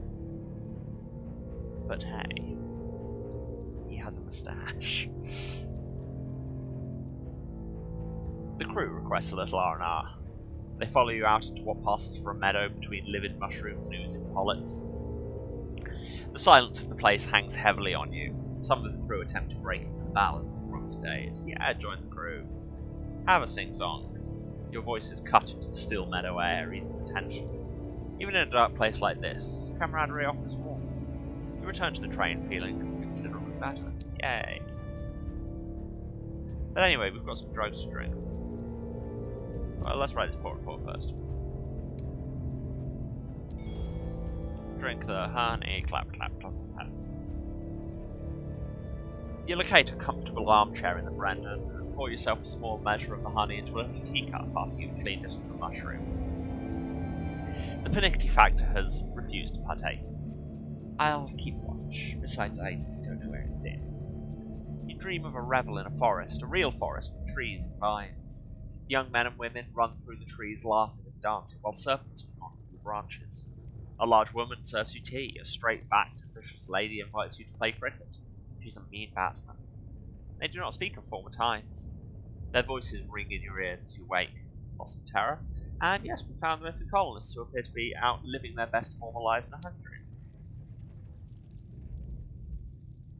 Should we tell her or not? I think we should. People having information is good. The panicky factor looks up from her tea when you wake. Didn't let it steep long enough. She sighs. Was the magician right? Her eyes widen as you begin your explanation. She sits in silence for a long while when you finish. So, the colonists made a bargain with the serpents behind the glass. Can't help but wonder if we're... She shakes her head. London looks after its servants. Should you need assistance in the future, I'll put in a word. She intends to remain on Hybris for a little longer yet, and will not be departing with you. Cool, we got another cryptic benefactor. And there's nothing else here, which is a great sign, because it should mean we don't have to ever come back.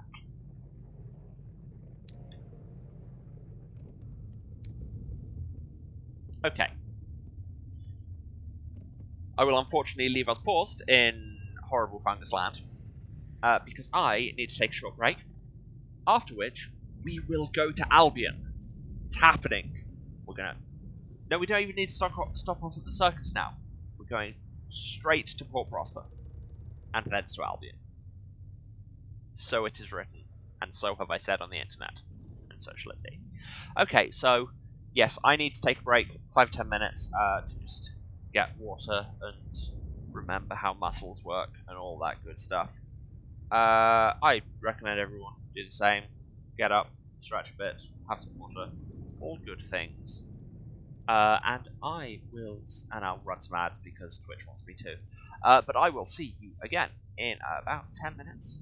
So, bye-bye.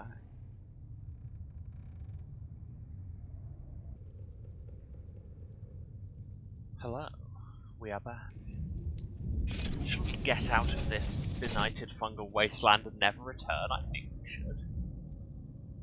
That way past squid ships, or the slightly longer way past probably a ton of marauders. 6-1 after the other. How's my terror looking at the minute? 0, so I can afford to take the quicker route past Bayfall. No, the squid trains hit too hard. Ugh, I am indecisive. Let's go this way.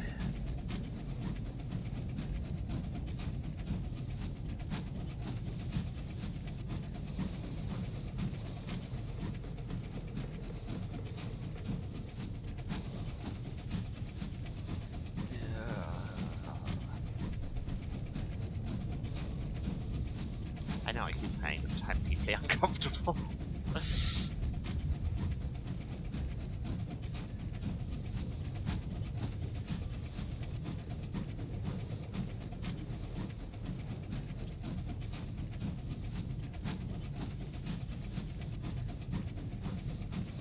Don't need to drop back into the circus, but should I go back to New Winchester, get repaired and stuff, and then to Prosper? Because I'd be going through a lot of undiscovered territory now, assuming there's a way around. Well, I'm pretty sure there's a way around there. No, let's do it. Hubris is what we do here. And I can get some creeper onto it here. God, I forgot how much mining equipment is just some money spinner. Just many free goods.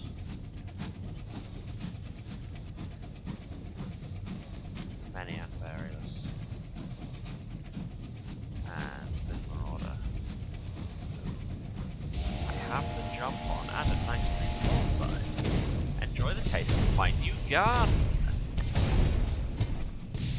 Dodged the wrong way. As is traditional.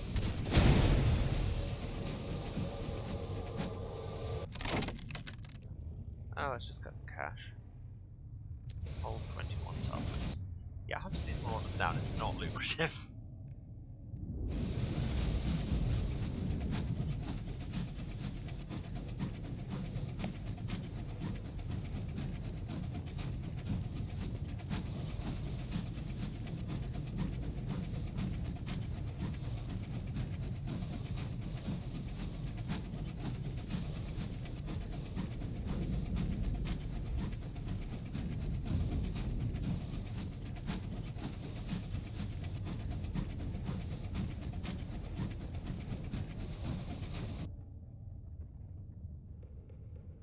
This looks like it might be more of a dead end than I suspected. God damn it. Well, that's what I get for expecting navigating around Fibrous to be easy.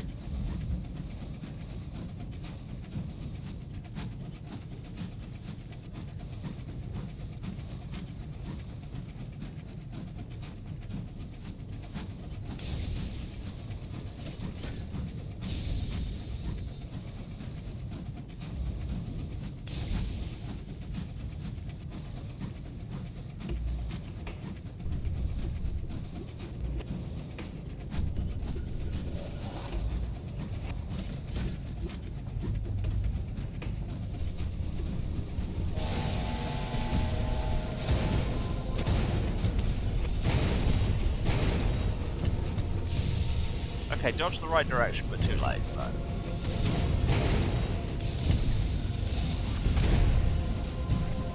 That one on me. Ha!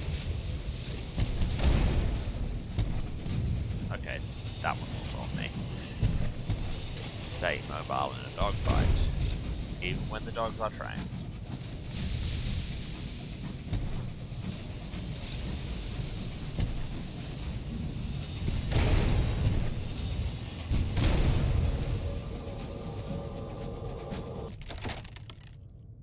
Seek unusual items. Is this always gossip? It seems to always be gossip.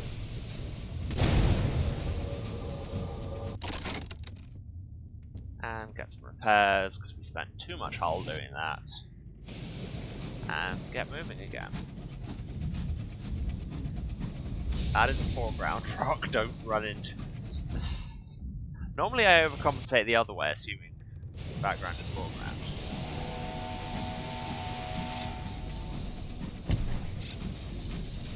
Really? Am I going to have to fight you as well? Really hoping there's a passage through here to buy Maudlins.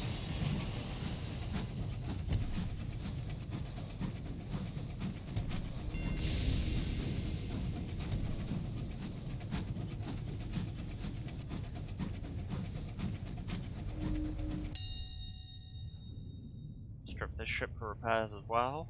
Seriously, how much of our fighting is just cannibalized at this point?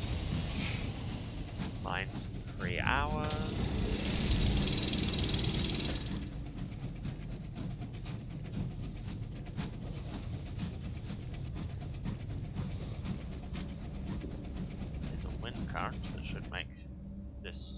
slightly faster.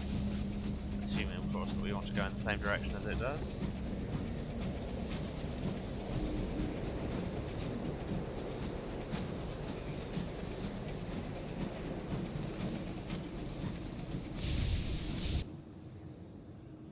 Okay, apparently we didn't want to go to Woodlands.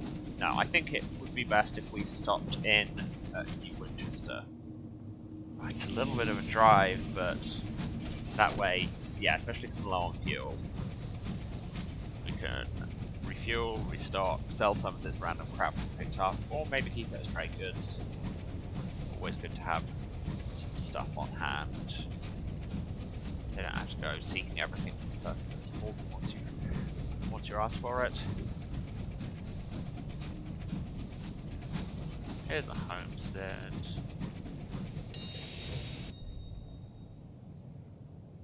Trader Sky store for supplies? Yeah, indeed. Here's a border.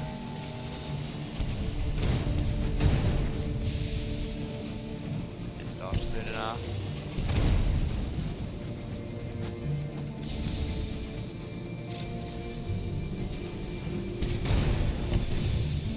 Same. It's because I'm taking the extra moment every time to be like, okay, which direction do I dodge?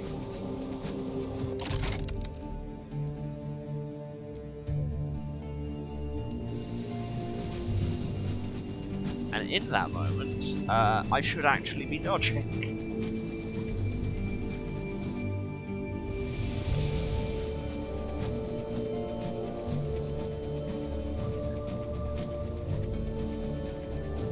It's very pleasing music, though, I find.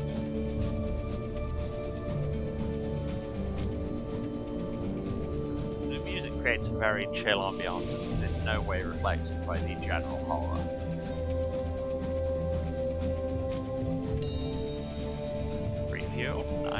Nice. Why did I think E would open the map? In what game has E ever opened the map? I play video games. There are many buttons you can press for maps. E is never one of them. Come on. E opens doors, not maps. Exactly. M opens maps, or in this case, C. Oh no, not C. C did it inside the C. Or tab opens the map. It's not a map, it's a chart, because you're not on land. And that's tradition right there. No, I hope sure. I thought that was on the right trajectory. I was.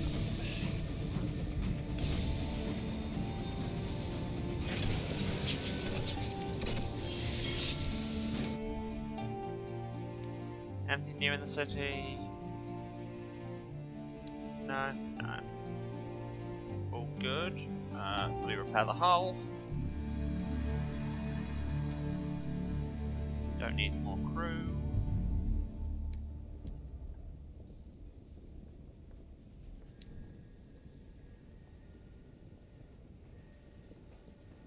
I'm about to take another. Oh, hey, it's my sister's birthday. I'm about to take another detour, aren't I? Because the nature reserve want 5 barrels of ours, and also there's payment waiting for me there for delivering that fungus. Okay, we're gonna do that, and then, and hear me out here, we're going to Albion.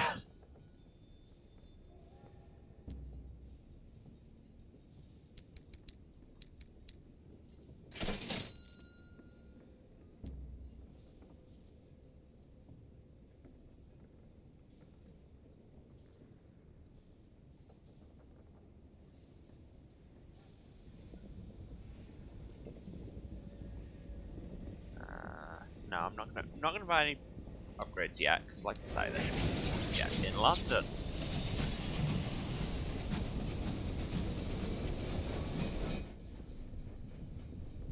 So one last detour. I know it's very easy to say that, but one last detour.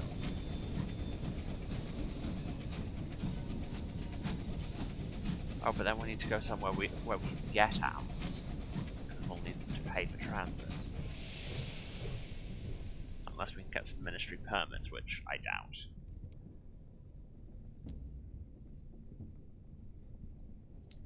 Another 800 sovereigns. Damn, I should have bought a new engine or something.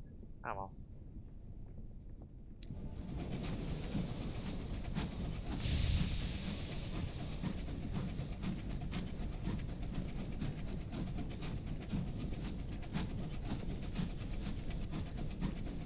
Yeah, port reports seem to be a lot more lucrative in this than they ever were in Sunless Sea.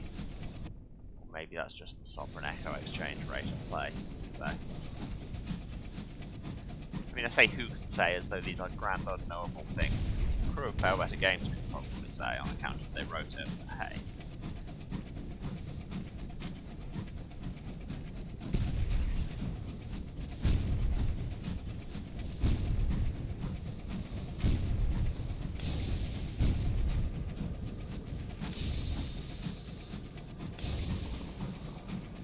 Just, I don't know, make myself a beat there. It's very easy to just really zone out to the chugging.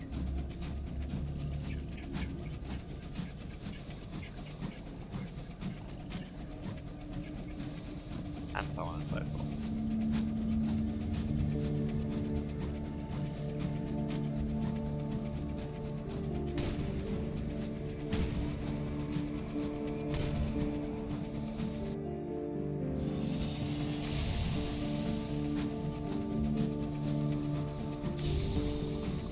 I've been playing a bunch of Fuser, so, you know, that's just where my brain is with free Nectar.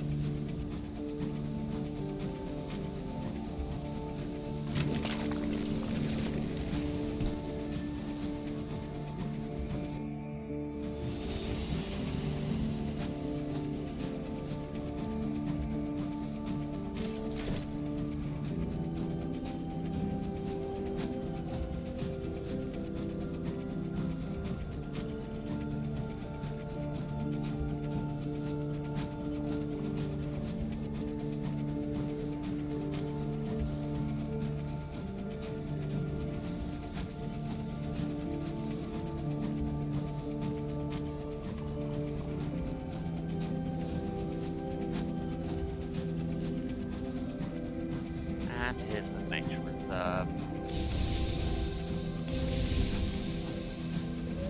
Where we will do our one last errand.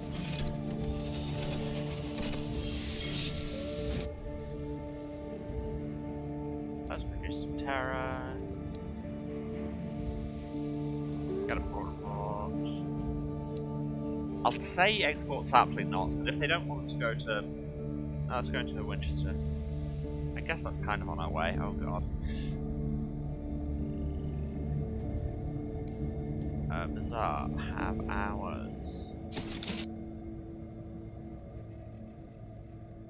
Money and another lovely artifact. A Spirifer is selling souls. I'm good.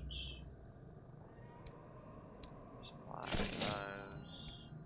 Difficulties inquest. Basic research. Phlegmatic research has done its thing.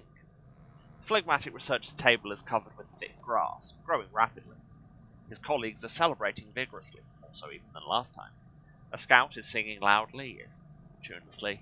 Another is stomping through the room in some kind of dance. Combination of their efforts. The Phlegmatic Researcher smiles uneasily. He is delighted and unsettled by the exuberance of his celebrations. The breach contains certain growth-encouraging airs which I acquired. Captains call it the peacock wind. I call it the breath of God. The Phlegmatic Researcher strikes the table with his cane. And this is what we've accomplished. A fertilizer so potent it'll grow whatever you seed into it. It costs a fortune to make, but still a tremendous step forward. He glances warily at the singing scout, whose voice is growing hoarse. I don't know what's gotten into them, but we suppose it is a remarkable discovery.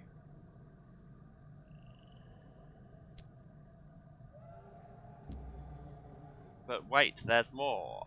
The pen of a scribe spinster, the ligaments of a guest, Traitor's Wood mandrake, or ice from Old Tom's well. Well, scribe spinsters I tend to avoid. Traitor's Wood and Old Tom's well are both not where I'm going. And where are guests? I don't know. I know nothing of guests. Get some free sky stories. And we go.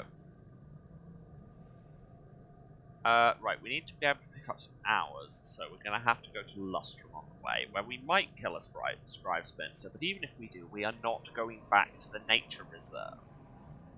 Period.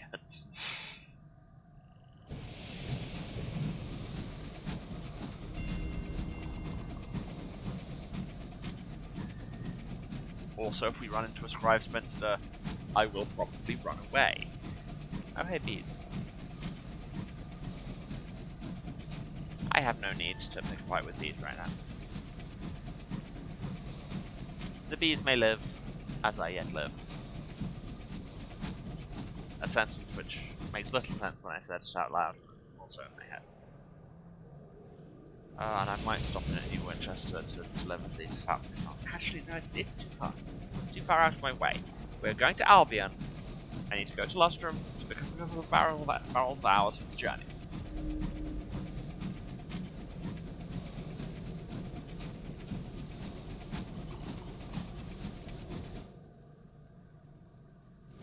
Fertilizer sounds cursed, but whatever grows would be interesting. Yeah, I mean, in the Fallen London universe in general, interesting is guaranteed.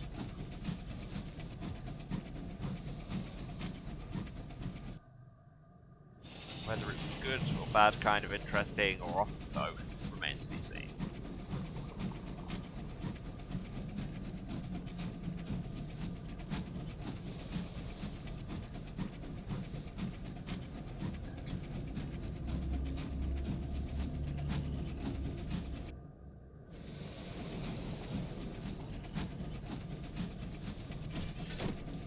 Yes, sorry, I know I keep flashing my chart up all the time, but I get worried about navigation sometimes. I like to just keep checking back to it before I inevitably go wildly incorrect ways. For example, don't go up this one to the northwest, going south. There's a taxi scout, a little far from home.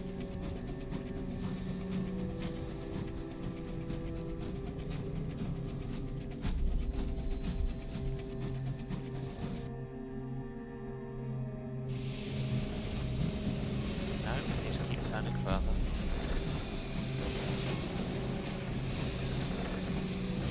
That is a loud ship you've got there. You may want to look to your right. Those are not noises I'm convinced anything should ever be making.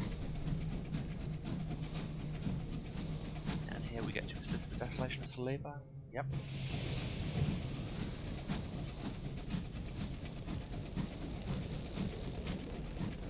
That creaking sounds like a spinster.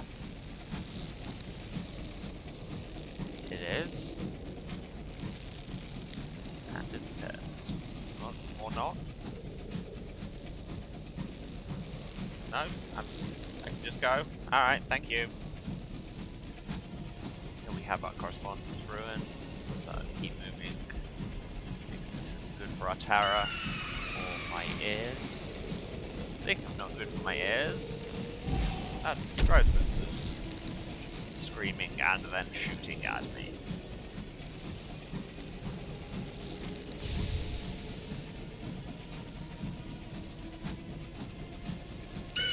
There's a Cantanker, I dodge. See, I remembered how to dodge that time.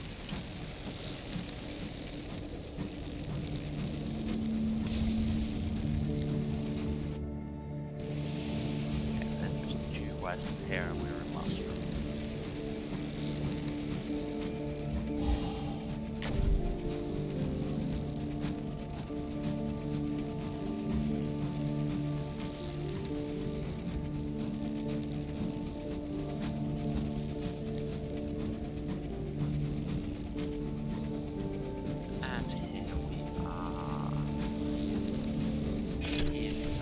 There we go.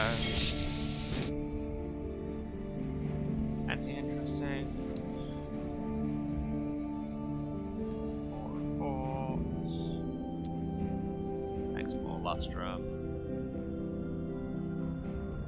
Oh, we're being mugged again. Yeah, sure.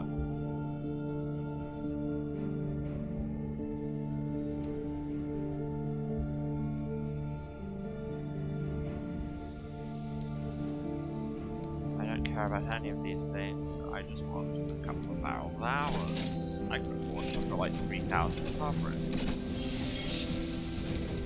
Seriously, earning money seems much easier in this than it was in Sunless Sea. Or maybe I'm just really, really good at saying.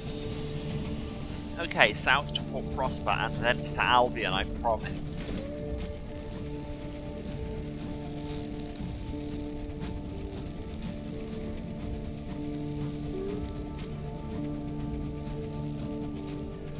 Also to buy geese costumes on the way. I feel like the Spencers are still following me because you can still hear that wood creak.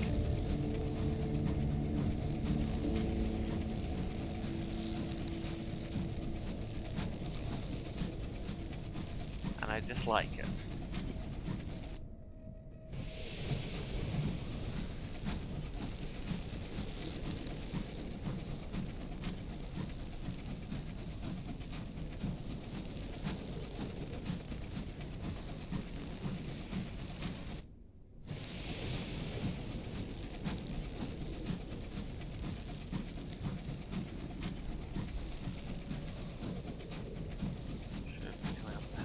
Right, yeah, that shows me I've just not gone too far west, as I tend to do.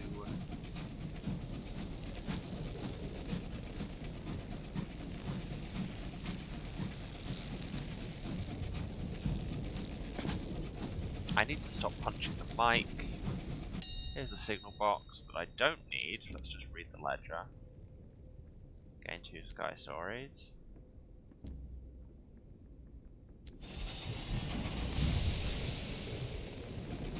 Cool. Had my fingers completely on the wrong buttons there. Slightly crashed. Did I lose any hull there? No, it's all good. There's a tank right there, but I don't really want to be getting in fights right now. There's another one there, and a wreck. Again. I'm not bothering you, you don't bother me. You are but humble giant space isopods, I am but a train driver. And there is Escovitch Peak. Thank you for the experience. I've never pronounced that like that before. Experience. Experience.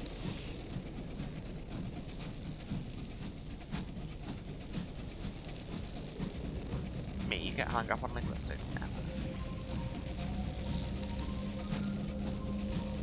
Got some funky music around here though. There's another signal box thing, but it's too soon after doing the last one, so I can't. Ah, more nostalgia again!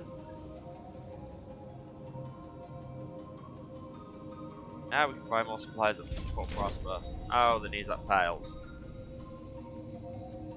They drink the brandy, they join in a few half-hearted bursts and tower up with DA. But soon the mood turns melancholy again. Before you can stop it, the crew are sharing stories of the loved ones they left behind, and the lives they led in those long gone days before London climbed into the sky. So we still wasted the supplies, but also got terror. There's food to that. Got a tale of terror, you never know when we might need them, but...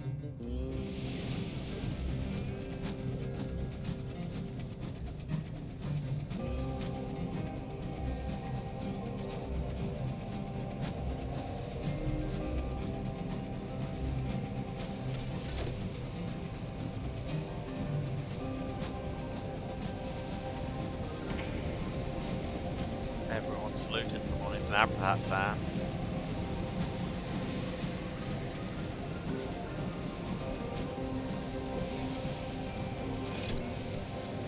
And we go.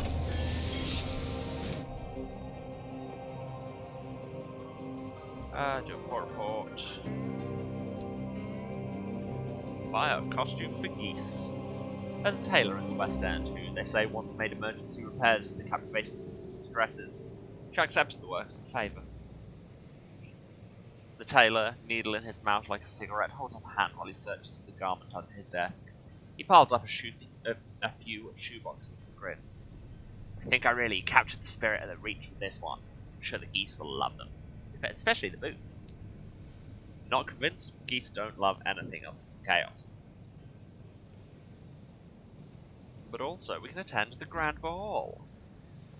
Candles illuminate the great staircase that sweeps up from the residence of the Winwood Company, which has been chosen to host this season's ball. West Enders promenade in their finest, hoop skirts and starched collars dominate. White tie is the order of the evening. A few East Enders, mostly actors, have secured tickets, but most are servants, if they're seen at all. The orchestra is playing the score from Victoria's first ball under her throne of hours. Let's gossip with the servants. A disgruntled parlour-maid has been press-ganged into serving canapés. She's the favourite of several of the notables in attendance, sufficiently irritated to disclose a very great deal indeed. One particularly boastful functionary has been sent to Port Prosper to remove him from doing any more damage, rather than the promotion he believes it to be. She adjusts her smile before returning to the throng. There's a service worker mood. Got for Savage Secrets. Hooray for that. To the shops. They're selling cheap crockery. No. They sell ours here?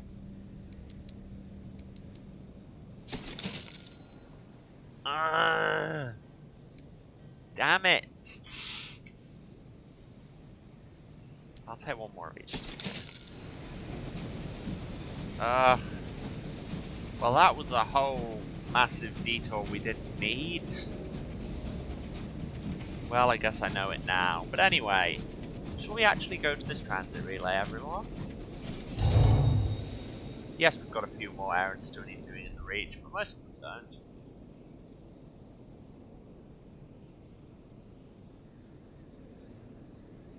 Ah, we need a transit permit. Well, we need to bribe him for it.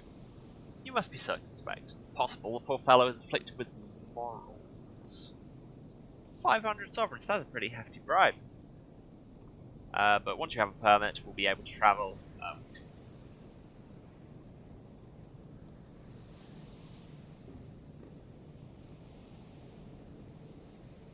And any future captains on our lineage will inherit it. And we fail. Despite your elaborate hints and you feel unequivocal eyebrow wiggling, the superintendent remains oblivious to your attempts to bribe him. What's more, the hefty donation you made to the Relay Workers' Pension Fund, which you had assumed was an aperitif to a second mutually satisfactory bribe, turns out to have been a legitimate donation to the Relay Workers' Pension Fund. You won't be getting it back. 200 sovereigns, it was like 1 in, what's that, 1 in 7 chance of screwing it up? 6? I don't know, numbers. There we go, that's the one. Your generous donation to the Relay Workers' Christmas Fund is gratefully accepted, although you notice that it is at no time recorded in any ledger. The superintendent is happy to present you with a little booklet of bright blue. Your travel permit. Okay, well, we had the money. It's all good. Oh, we need to present ourselves to customs first. A pinch-faced inspector boards the ship with their retinue. Come on, hurry up. Nothing to hide, nothing to fear. Their mouth cracks into something almost, but not entirely, like a smile. Nothing from me, at least. Yes, we have nothing to declare. The pinch-faced inspector almost looks disappointed at having to give you a clean bill of passage. Such a waste of time, they mutter, stamping the customs form. Go on. No reason to take up space here.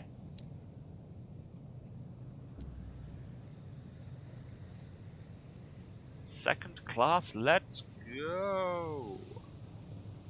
Right, we would need a ministry stamp permit, which looks like it's a quality rather than a trade good, so I would assume we could get it by doing more quests here.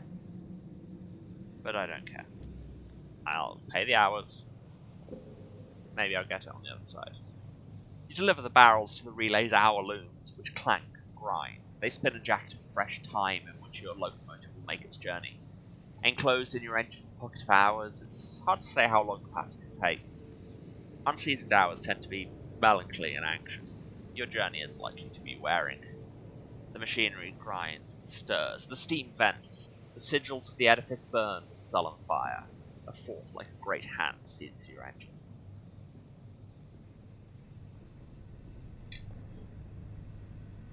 We've actually lost Terra, despite it being like your journey will be wearing. Let's go.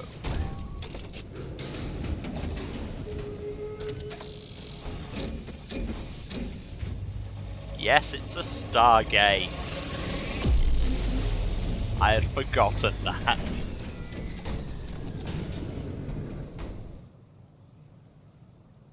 Correspondence-powered Stargate. The only way to travel.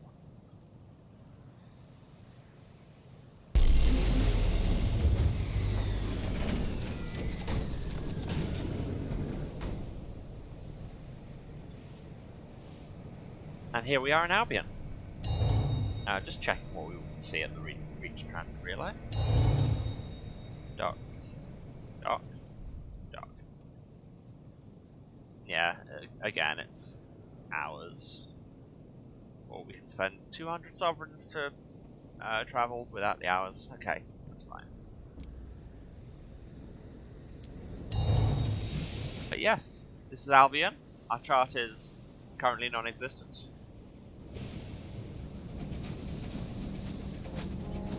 Much less fungus, more industry around here. Which, frankly, is how I like my afternoons to be. Oh, the depth of field on this is just lovely. Looking down all the layers of factory.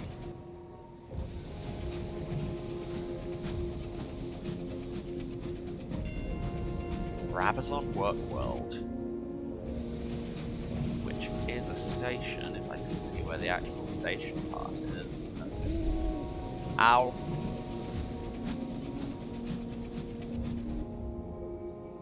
This way.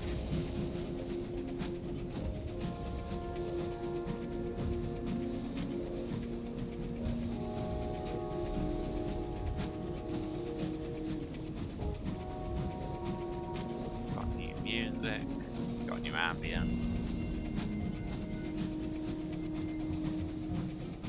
Welcome to Albion.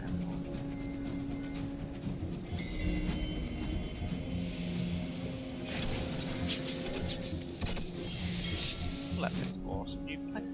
A bit between. The officials of Brabazon never bothered to formally name this waypoint. Captains dock here to pick up goods or to look for workers. Not a place to linger because of the proximity to the accelerated time of the work world. A new officer, you say? A hulking clay man in a heavy coat stands on the platform. The clay men were an underclass noble. Very few of them came to the skies. This one holds an urn to his chest.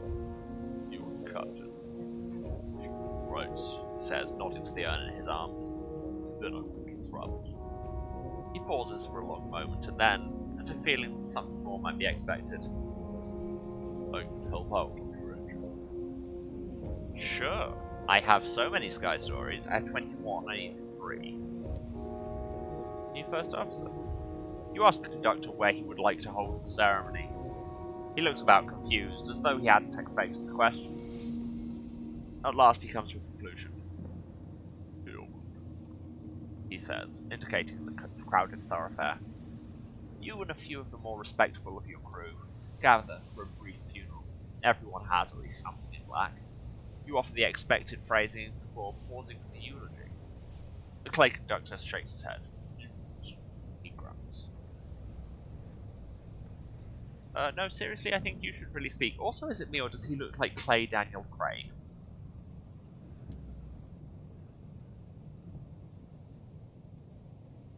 There is a long silence. Your crew look at their feet, acutely aware of the awkwardness. The silence continues. Did we make it to Albion yet? Yes, that is where we are. We just got here. Finally, the clay conductor speaks. He was a clay man. He travelled on a figure. Pause. He was a good singer. The clay conductor looks at you. Where's your engine? I'm ready to assume my duties. Yay, new first officer. So, our first officers, the Princess is 2 hearts, 6 mirrors, Navigator 6 iron, 2 veils, Clay Conductor 6 hearts, 2 iron. What are our stats like at the minute? We need the biggest boost. Iron, and then veils, mirrors. Wrong button.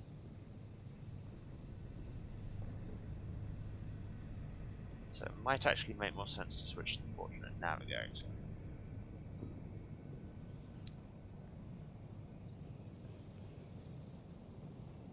No, that didn't make any sense at all.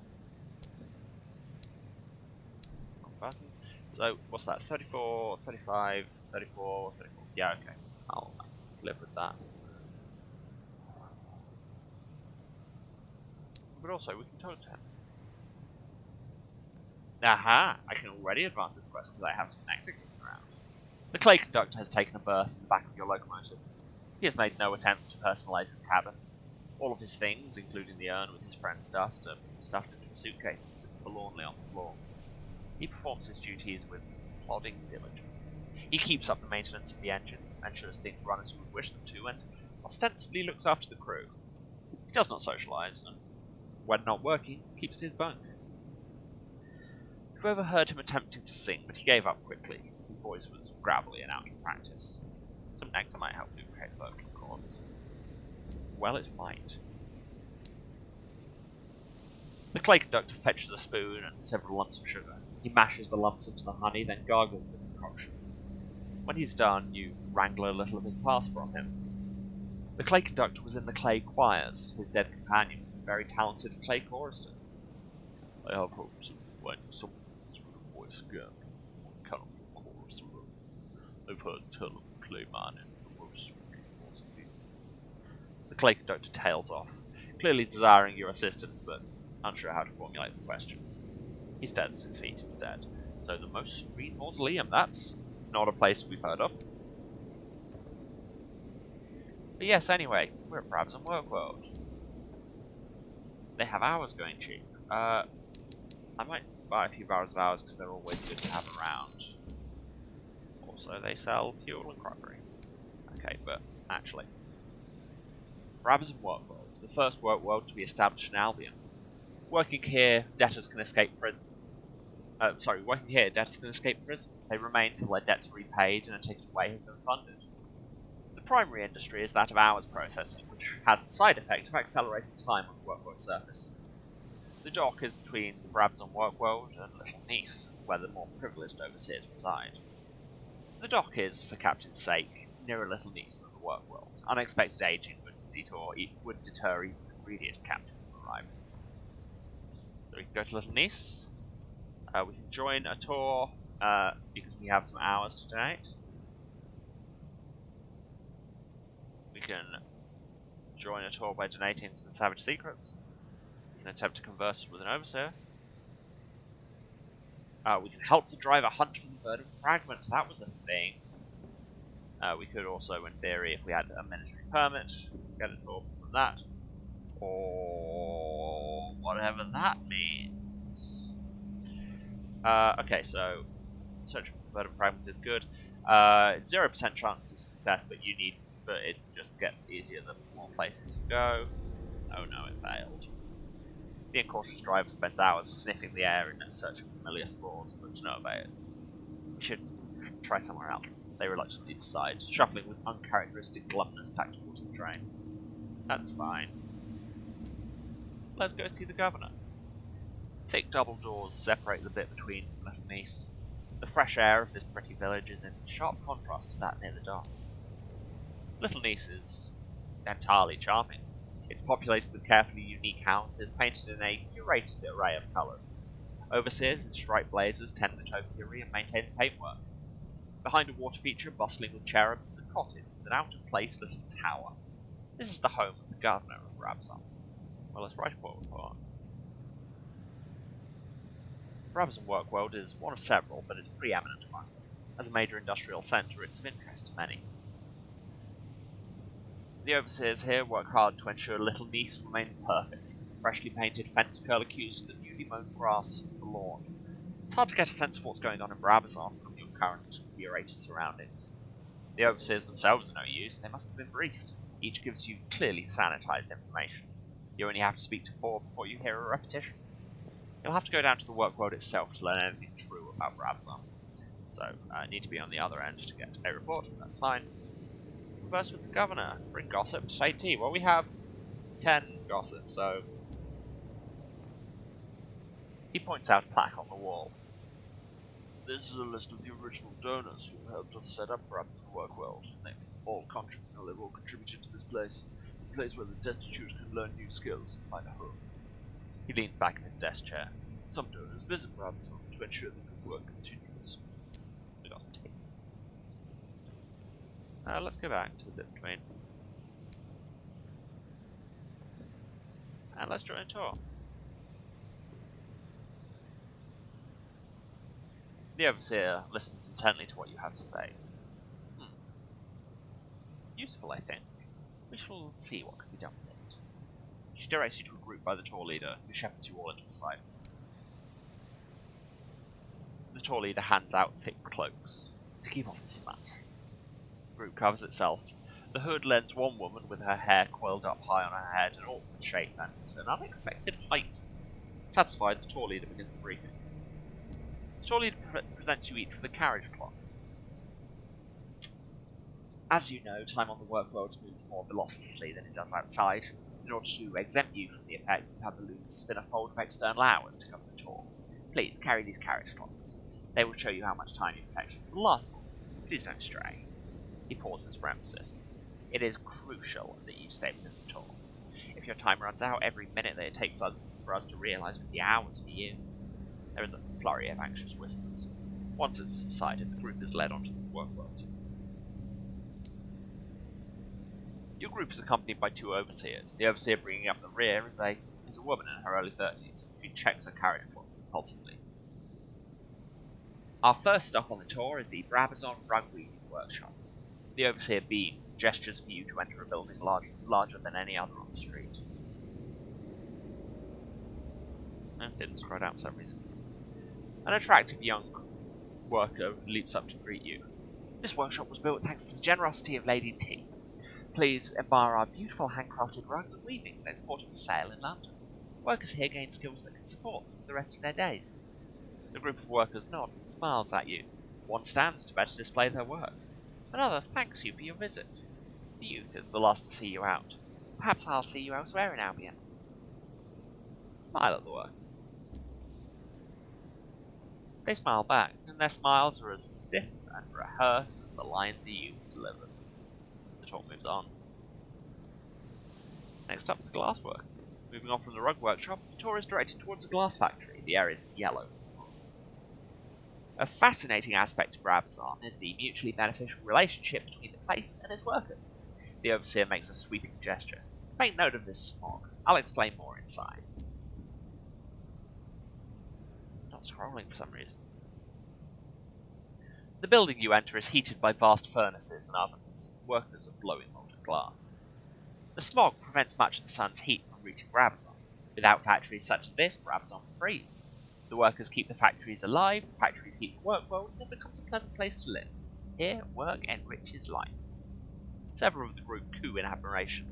One man boasts about his Brabazon glass collection. A young lady in gaudy finery turns to you. My parents paid for the main furnace to ensure that the poor would never go without. What did you fund? Also, can I just circle back for a minute? The factories are good because they create heat to keep the world warm, because the smog blocks out a lot of the sunlight. The factories are making the smog. Self-fulfilling capitalism, much. Punching the mic much. I really need to stop doing that.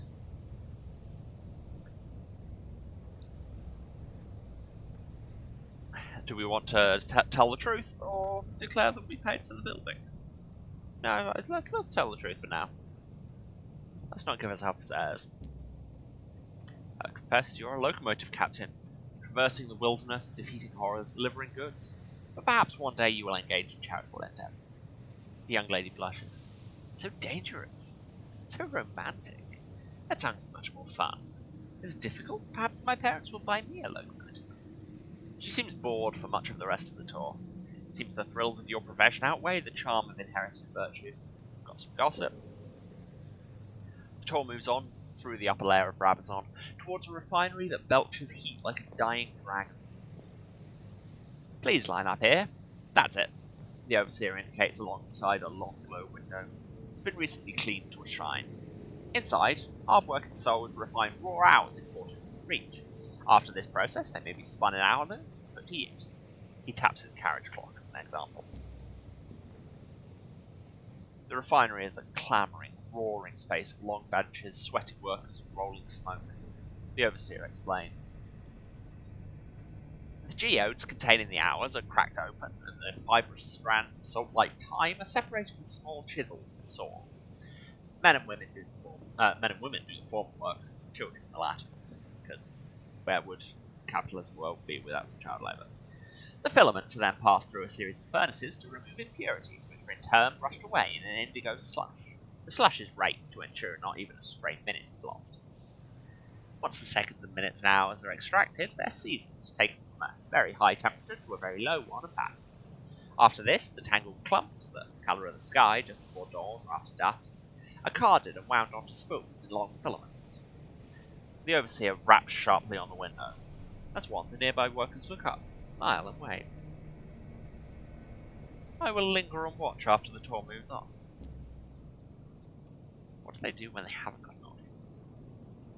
Seconds after your group has moved on, a worker in the middle of the front row leaps from her seat. She pulls on the striped blazer that had been hidden on her lap and dashes from the room. She's replaced by another, grey and exhausted. No one looks up. Leaving the refinery behind, you turn through the streets towards the ceaseless ring of hammers. A short walk, then you enter a dusty yard.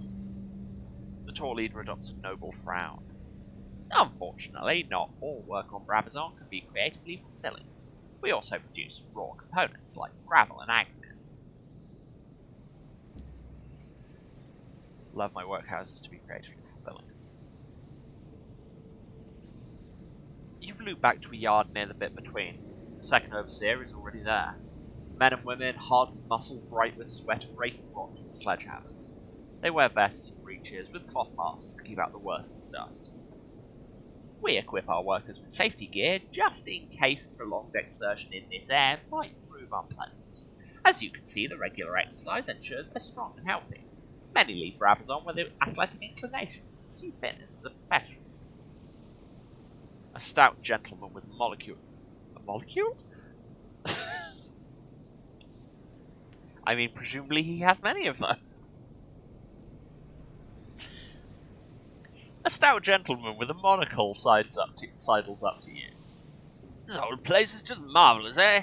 Kept busy while paying off debts, giving you skills and education. Simply marvellous. We can agree, equivocate, or say what the hell.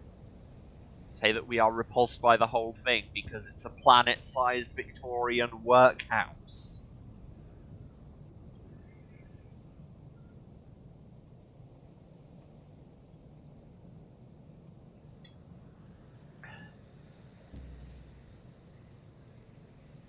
The man frowns. You're wrong, of course. He nods sagely. Yes, they must spend some of their years here, but what would they do with those years otherwise? Squander them, suffer and die.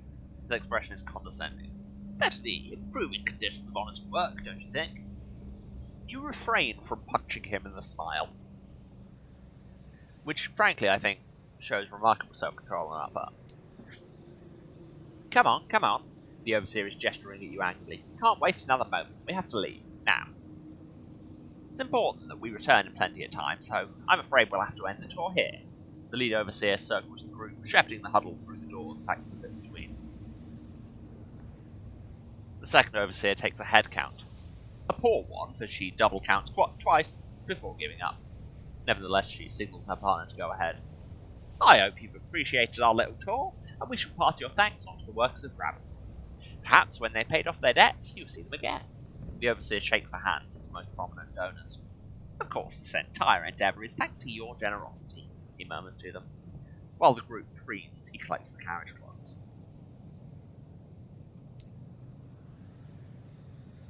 The overseer, who takes your spent carriage clock, draws you aside. You're a skyfarer, aren't you? We've need for someone without official connections to the governor to help us with a delicate matter. We need someone who isn't one of the sponsors. There are unsavory individuals on Brabazon World. They invade others to do their work so that they might have the time to plot. They're fermenting unrest. He shakes his head. It won't do. It just makes the other workers unhappy. Next time, see if you can sneak away from the tour. I hear their leaders looking for outside assistance. He winces. For once, time is on their side. They have so long to plan relative to us. If you hear anything, pass it to me. I'll be around here.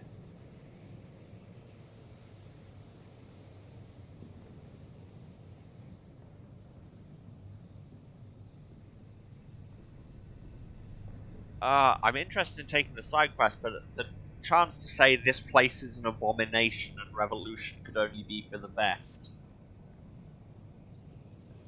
I mean, that's too on brand for me not to click. Right? Yeah, it is. The overseer shakes his head sadly. Not all things are so easily changed or changed for the better. I've been here long enough to know that. He smiles wryly. They don't lie, you know. It's possible to work your way out. He searches your face for a change of heart. You don't have to decide now, but if you hear news, please come to me. I'll speak to the governor. Make sure you're paid for any information.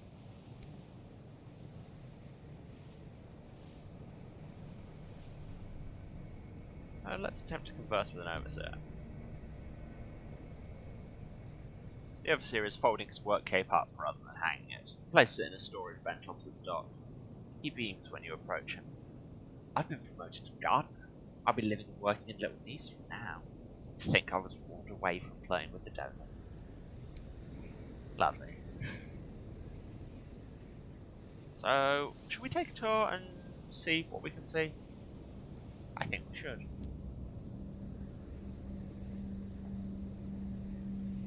I have so many secrets. We've had all this. Admire the rugs. Admire the rugs. You've seen rugs like this in countless homes. They're cheap, within the means of all but the poorest families. The handiwork is competent. The predominant colours are black and gold, the Empress's favourites. Lions are popular designs, unicorns, crowns. How patriotic. Sneak away. This tour offers only those aspects of Brabazon deemed suitable for tourists. To see anything real of the place, you're going to have to explore unsupervised. Yeah. Because we're cool like that. The guides are focused on moving the tour along. No one notices you slipping away down an alley. Okay, so we need to keep an eye on how much time we've got left. The shanties are pressed close together. There are no more streets, only cramped alleys. There are few windows and clogged with filth. Grimy workers trudge from work to home, eating as they go. Time is precious here, minutes not spent at work are given to sleep. Let's write a report.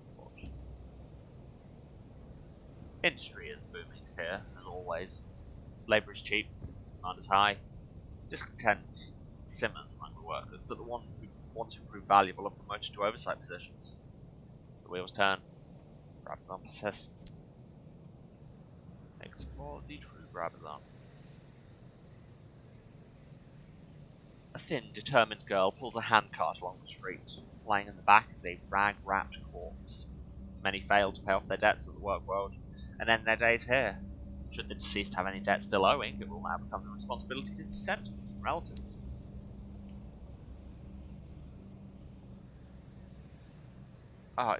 Again, I can't not click the button or supplement their rations with some of our own supplies. The locals have grown so used to gruel that even Murgatroyd's fungal crackers come as an exotic extravagance to you. You share what you have with as many as you can. Fuller bellies mean more strength with which to agitate for better conditions. Yeah. I didn't see how much time we had left. That's fine. Tell sky stories to weary workers. You have to shout over the clamour of the machines. Some of the workers ignore you, some mock you. Some only stare with hard, suspicious eyes. Others listen as closely as their labour allows and ask questions when you pause. One or two reply with stories of their own about the travails of their own lives, before they came here and after. And it said we're nearly out of time, so time to rejoin the tour. Someone marked every corner with chalk. The arrows point toward the Brabazon tour route. Here and there the markings have been covered over with soot, but it's easy enough to get back. Whoever the marker was, they were anxious not to get stuck again.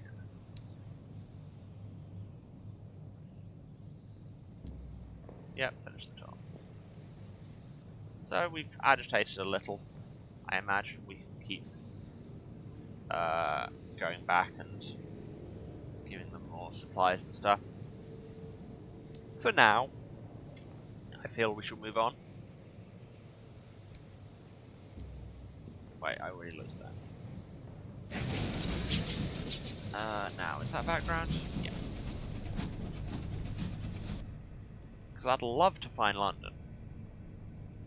I have a feeling London might be at the centre. There's Winchester at the centre of the reach map. That's not the reach map. That's not the reach map. That's the reach map. Yes. So just going on kind of cartographical speculation, I'm gonna try and turn southeast.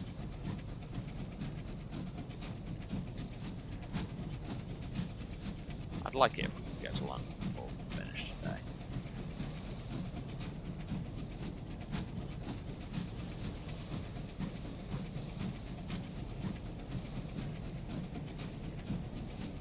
I like how I was just the least subtle unionist agitator there. just walk in, just like, well, this is all bullshit. And I don't care what you have to say about it, because I am going to tell your workers how to unionize, and also give them food.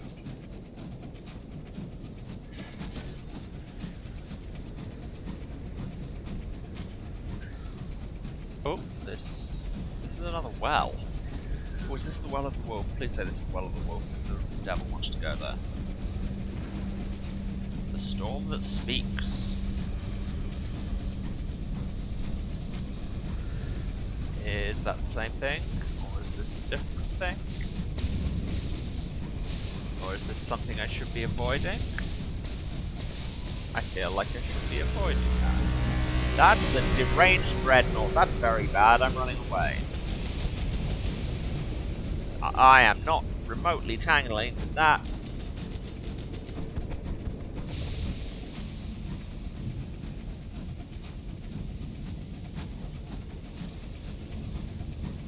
God, that foghorn was appropriately menacing. If you wanted me to feel very threatened, you succeeded. Game.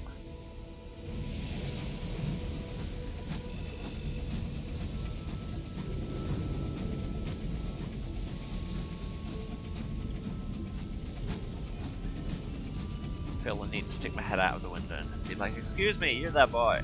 Is this London? I don't know why I was affecting that accent for it, though.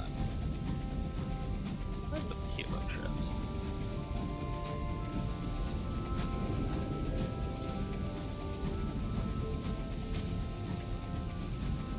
Trains.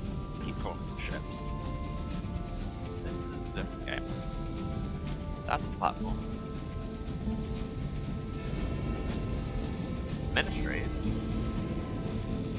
Sounds like London to me. She says, getting distracted and driving into a wall. The Ministries. A number of instruments of government are located here. The Horological Office, which regulates time across the Empire. The Office of Work, which ensures the job no one else can be bothered with and done. And the Ministry of Public Decency, which curates the notion of Britishness with the same care a left optimist uses to pin a butterfly to a board. Also here we have Battlefield Market selling fuel and supplies, which I will happily take. Dominic's Augmentations, which is your ship upgrades, including we have an assaying device, but we do not have an onslaught for it anymore. And a new tier of stuff. Oh, could buy a better shotgun, but that needs 50 iron, so And the Crown of Misery Company yards. Do they have the Aggravain class Juggernaut? Ah, look at those numbers. Those are good numbers. I want this train. Good numbers. Anyway, now I'll stop saying good numbers. Ministry of Public Decency. A huge horseshoe-shaped building with white stone, white columns, clocks, and iron gates. Inside, its walls are panelled with dark wood. Crimson carpets worn by frequent passage flood the floors. Within its cubbyhole offices, auditors toil to protect the sensibilities of Londoners here in the heathen sky. Let's request an appointment. The congruous secretary gives you a brilliant smile. Well, that sounds entirely accurate. Take a seat, dear. She writes a note and inserts it into a pressurized delivery tube by her desk. 15 minutes later, a genial auditor arrives, portly fellow, with white whiskey muffin chops. Pleasure to meet you, Captain. Let's go to my office, shall we? He leads you through labyrinthine corridors. A new bust of the Empress seems to wait around every corner.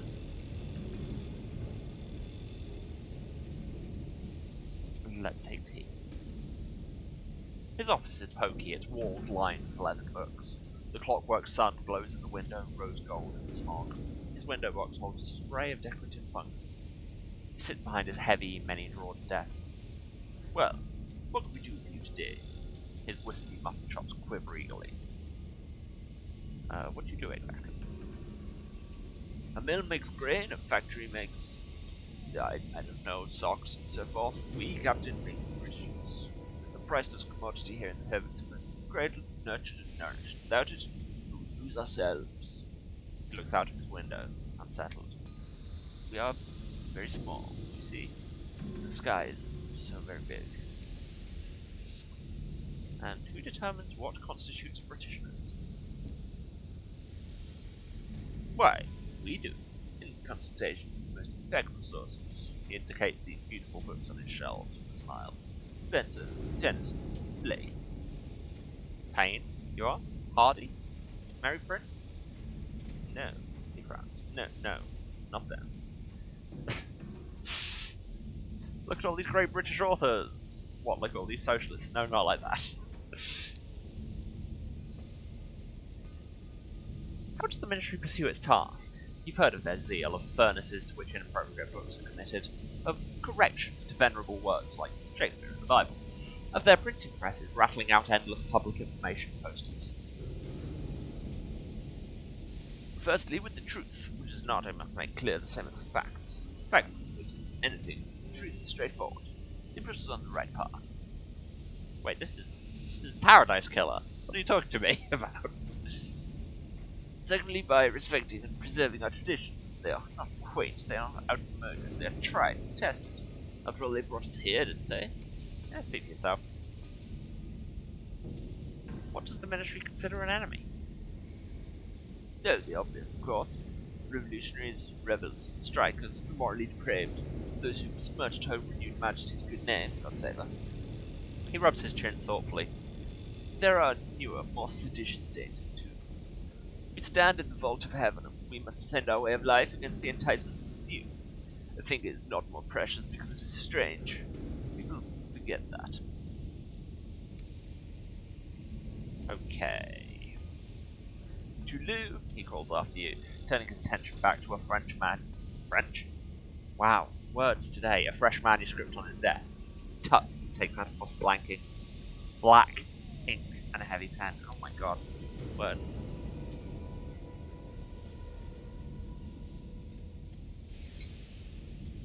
Now, I don't really want to work with the Ministry. But on the other hand, if I can get at least 2 Ministry gratitude, I can start getting a permit.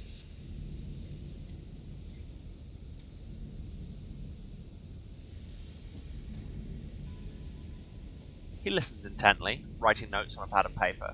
His comments are absolutely neutral. I see. Fascinating. Well, well. You notice your reports are filtered into separate files. Afterwards, he writes a requisition form for you. Just pop this into finance on your way out, and they'll see to the needful, he said. Terribly grateful. Best keep this information to yourself, though, eh? Rest assured we are experts. We'll ensure it's handled sensitively.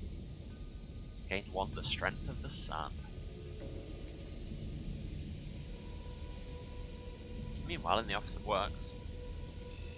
The Office of Works is a bustling, bureaucratic enigma. Behind its red-bricked flanks toil numberless clerks and surveyors. What mysteries lurk within its memoranda, its chips and its receipts? What exactly are its eponymous works? No one is sure, but in a drafty loading bay an unflappable foreman purchases supplies to complete outstanding work orders. Well, let's see what they need doing. The Office of Works, God bless her, has very particular requirements. Very particular. Let's have a look. Needs 2 rolls of thirsty bombazine and 2 uncanny specimens. Well, I don't have those things. So we can roll a refresh on it. And we will, just to see. Well, I don't know, I really don't. Orders are strictly meant to be done in priority order. Don't like bending the rules like this, I must say. Where would the Empire be? His grumbling continues, punctuated by the sharp turn of pages. Okay, now they want 3 barrels of hours of mission permit. That sounds more reasonable. And the Royal Horological Office. Tick. Tick. Tick. Albion's heartbeat. Clocks of diverse size and shape line the walls of this small grey office. Each is meticulously tuned by the Royal Horologists and Inspectors to practice the thankless, complex task of ensuring the consistency of time across Her Renewed Majesty's territories. Speak to the Chief Horologist. He sits hunched in a thick grey blanket, his crow-like stare fixed on a disassembled clock. Its gears are almost too small for the eye to see. Times change, I've heard. Well, not if I have any say in it. He reaches for a pair of tweezers, the pincers barely thicker than a human hair. Time in London must be the time in Brabazon, Welbury, and New Winchester, and Lustrum. The second. It is the privilege and duty of this office to ensure that continuity.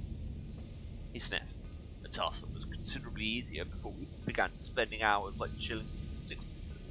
Now it might be yesterday in one place, next week in another. Most untidy.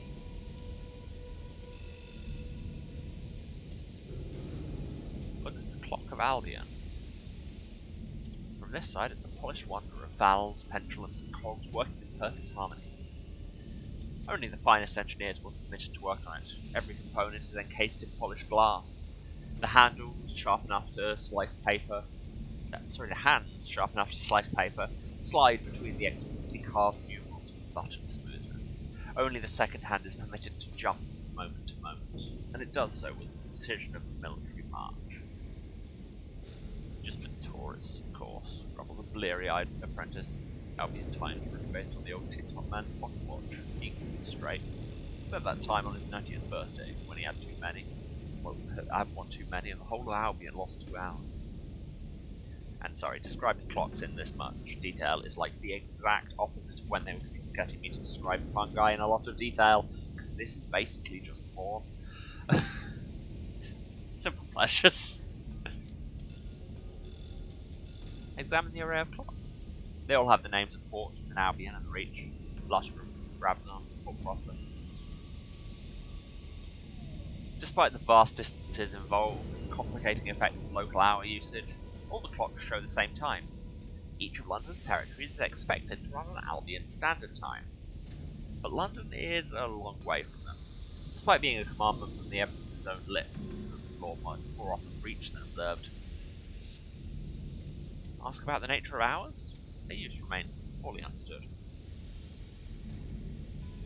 The Chief Horologist doesn't bother to hide the weariness in his voice.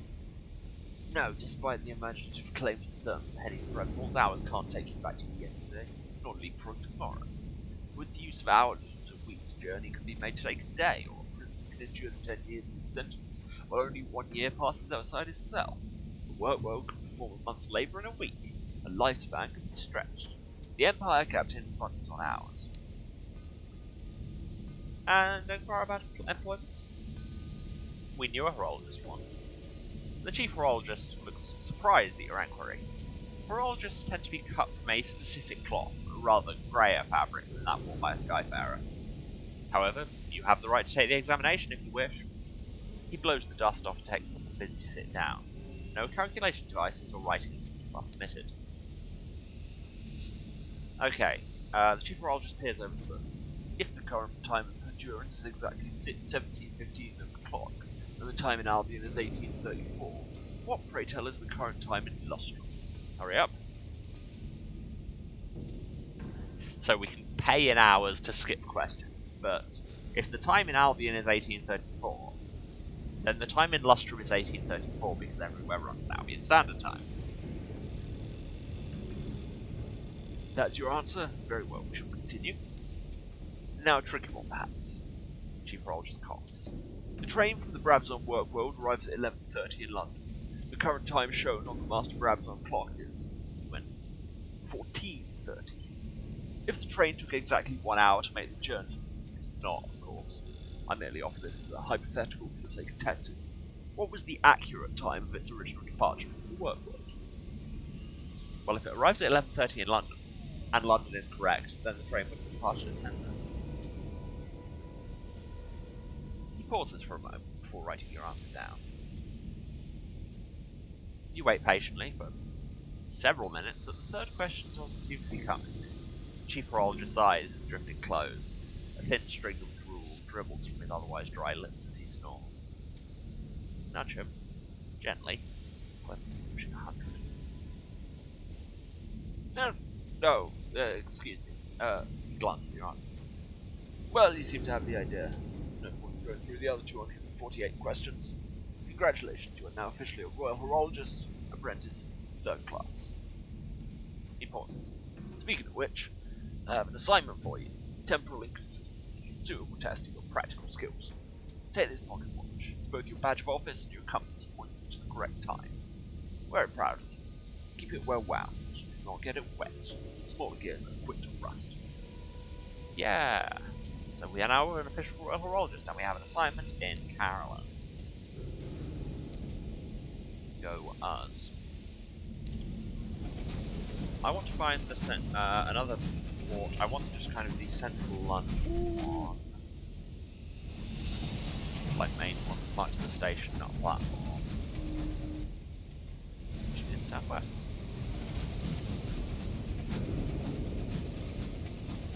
And then we will probably stop there. Because, I mean, it will trigger a save when we go into a new station. That's what it does.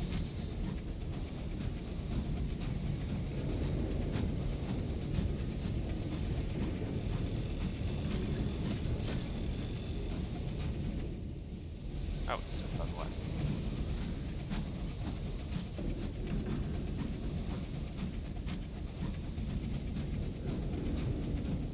Is that foreground or background? It's foreground. Drive around it.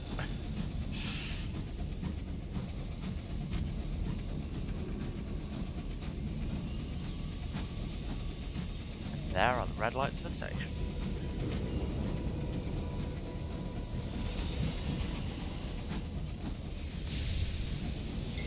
That's not it. Why did I go to completely the wrong side of that?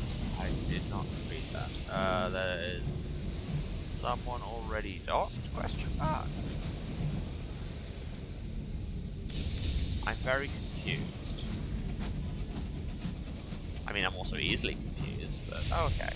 Well, here's the Reaver.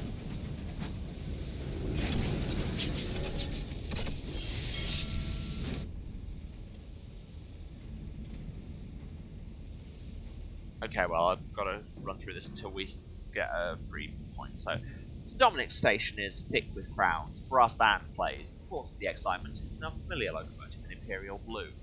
A delicate, gleaming craft whose elongated nose houses an array of lenses.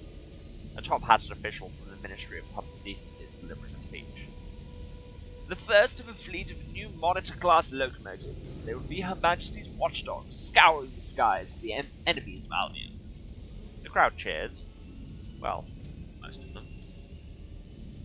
Should we protest? You know, we've got a brand. Let's just march into London for the first time and immediately just shout at the government. It's usually the right thing to do. Not all the crowd are enthusiastic. A disparate mix of proletariat, academics, bohemians, heckling the speaking official. A skeptical academic is curious who these enemies of Albion are. Criminals, unionists, anyone whose opinion is different from those of Her Majesty. The scowling station worker adds his tap in first. All of them fancy scopes and sounding equipment. As for spotting smugglers, revenue men put a lot of money into this. Another grunt. First one either. It's all just for show. Monsters are already out there watching. One of the more fiery objectors flings a half brick. It rings on the plating like a bell, scratching the fresh blue paint. The constabulary close in. Scatter. You'll now encounter ministry monitors while exploring. Here we are in actual London. We have so many things to do. So many things.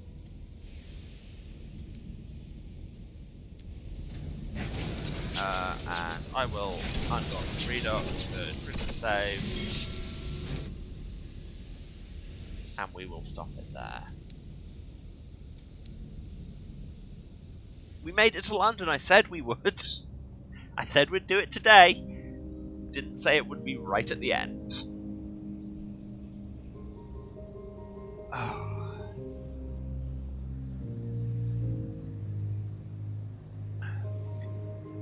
So, that is us for today. So, just a few things to wrap up with. First of all, thanks for everyone watching. Thanks if you stayed to the end, it means a lot. If you've been watching, you know where to find me. But just in case, this is twitch.tv/Serasent, SERASENT. You'll see it on the title cards in a minute. And I am streaming every Tuesday, Thursday, and Saturday at 2 PM British time. That is 9 AM Eastern, 6 Pacific. Other time zones are available. And I'll be running Sunless Skies for the foreseeable. I'm toying with maybe doing some special episodes, playing some other things. But we shall see. For now, it's all Space Trains. Yep. If you miss any of that, the VODs are on my Twitch for 2 months, but also you can find them on my YouTube, which is also Serasent. Everything goes up there as and when I download, edit, and re-render it, because I'm busy, alright? It gets done eventually. If you've enjoyed this, you can subscribe on the YouTube to be notified when I put new VODs up. You can follow me on Twitch to be notified when I'm live. Or if you think me driving into walls and eventually finding my way to London is somehow worth money, you can of course cheer and sub on Twitch. We very much don't have to. It's all good. Just turn up and be chill. And that's what I do this for. Yes. If you need any updates on the streams, or me shouting about Eurovision, or whatever meme I have found far too amusing at 4 AM, you can check me out on Twitter, at Bruce, that's WARUCE. Other things, if you want to see me in other projects, you can check out the twitch.tv/The Bard's Playhouse, that's THEBARDSPLAYHUSE.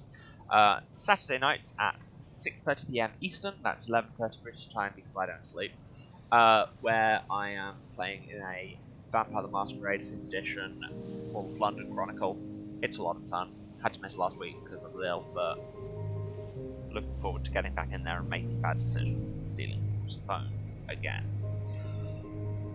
Also, more of a one-off thing, but Saturday, May the 15th, at 7 PM British time, that is 2 PM Eastern, 11 AM Pacific, other time zones as ever available.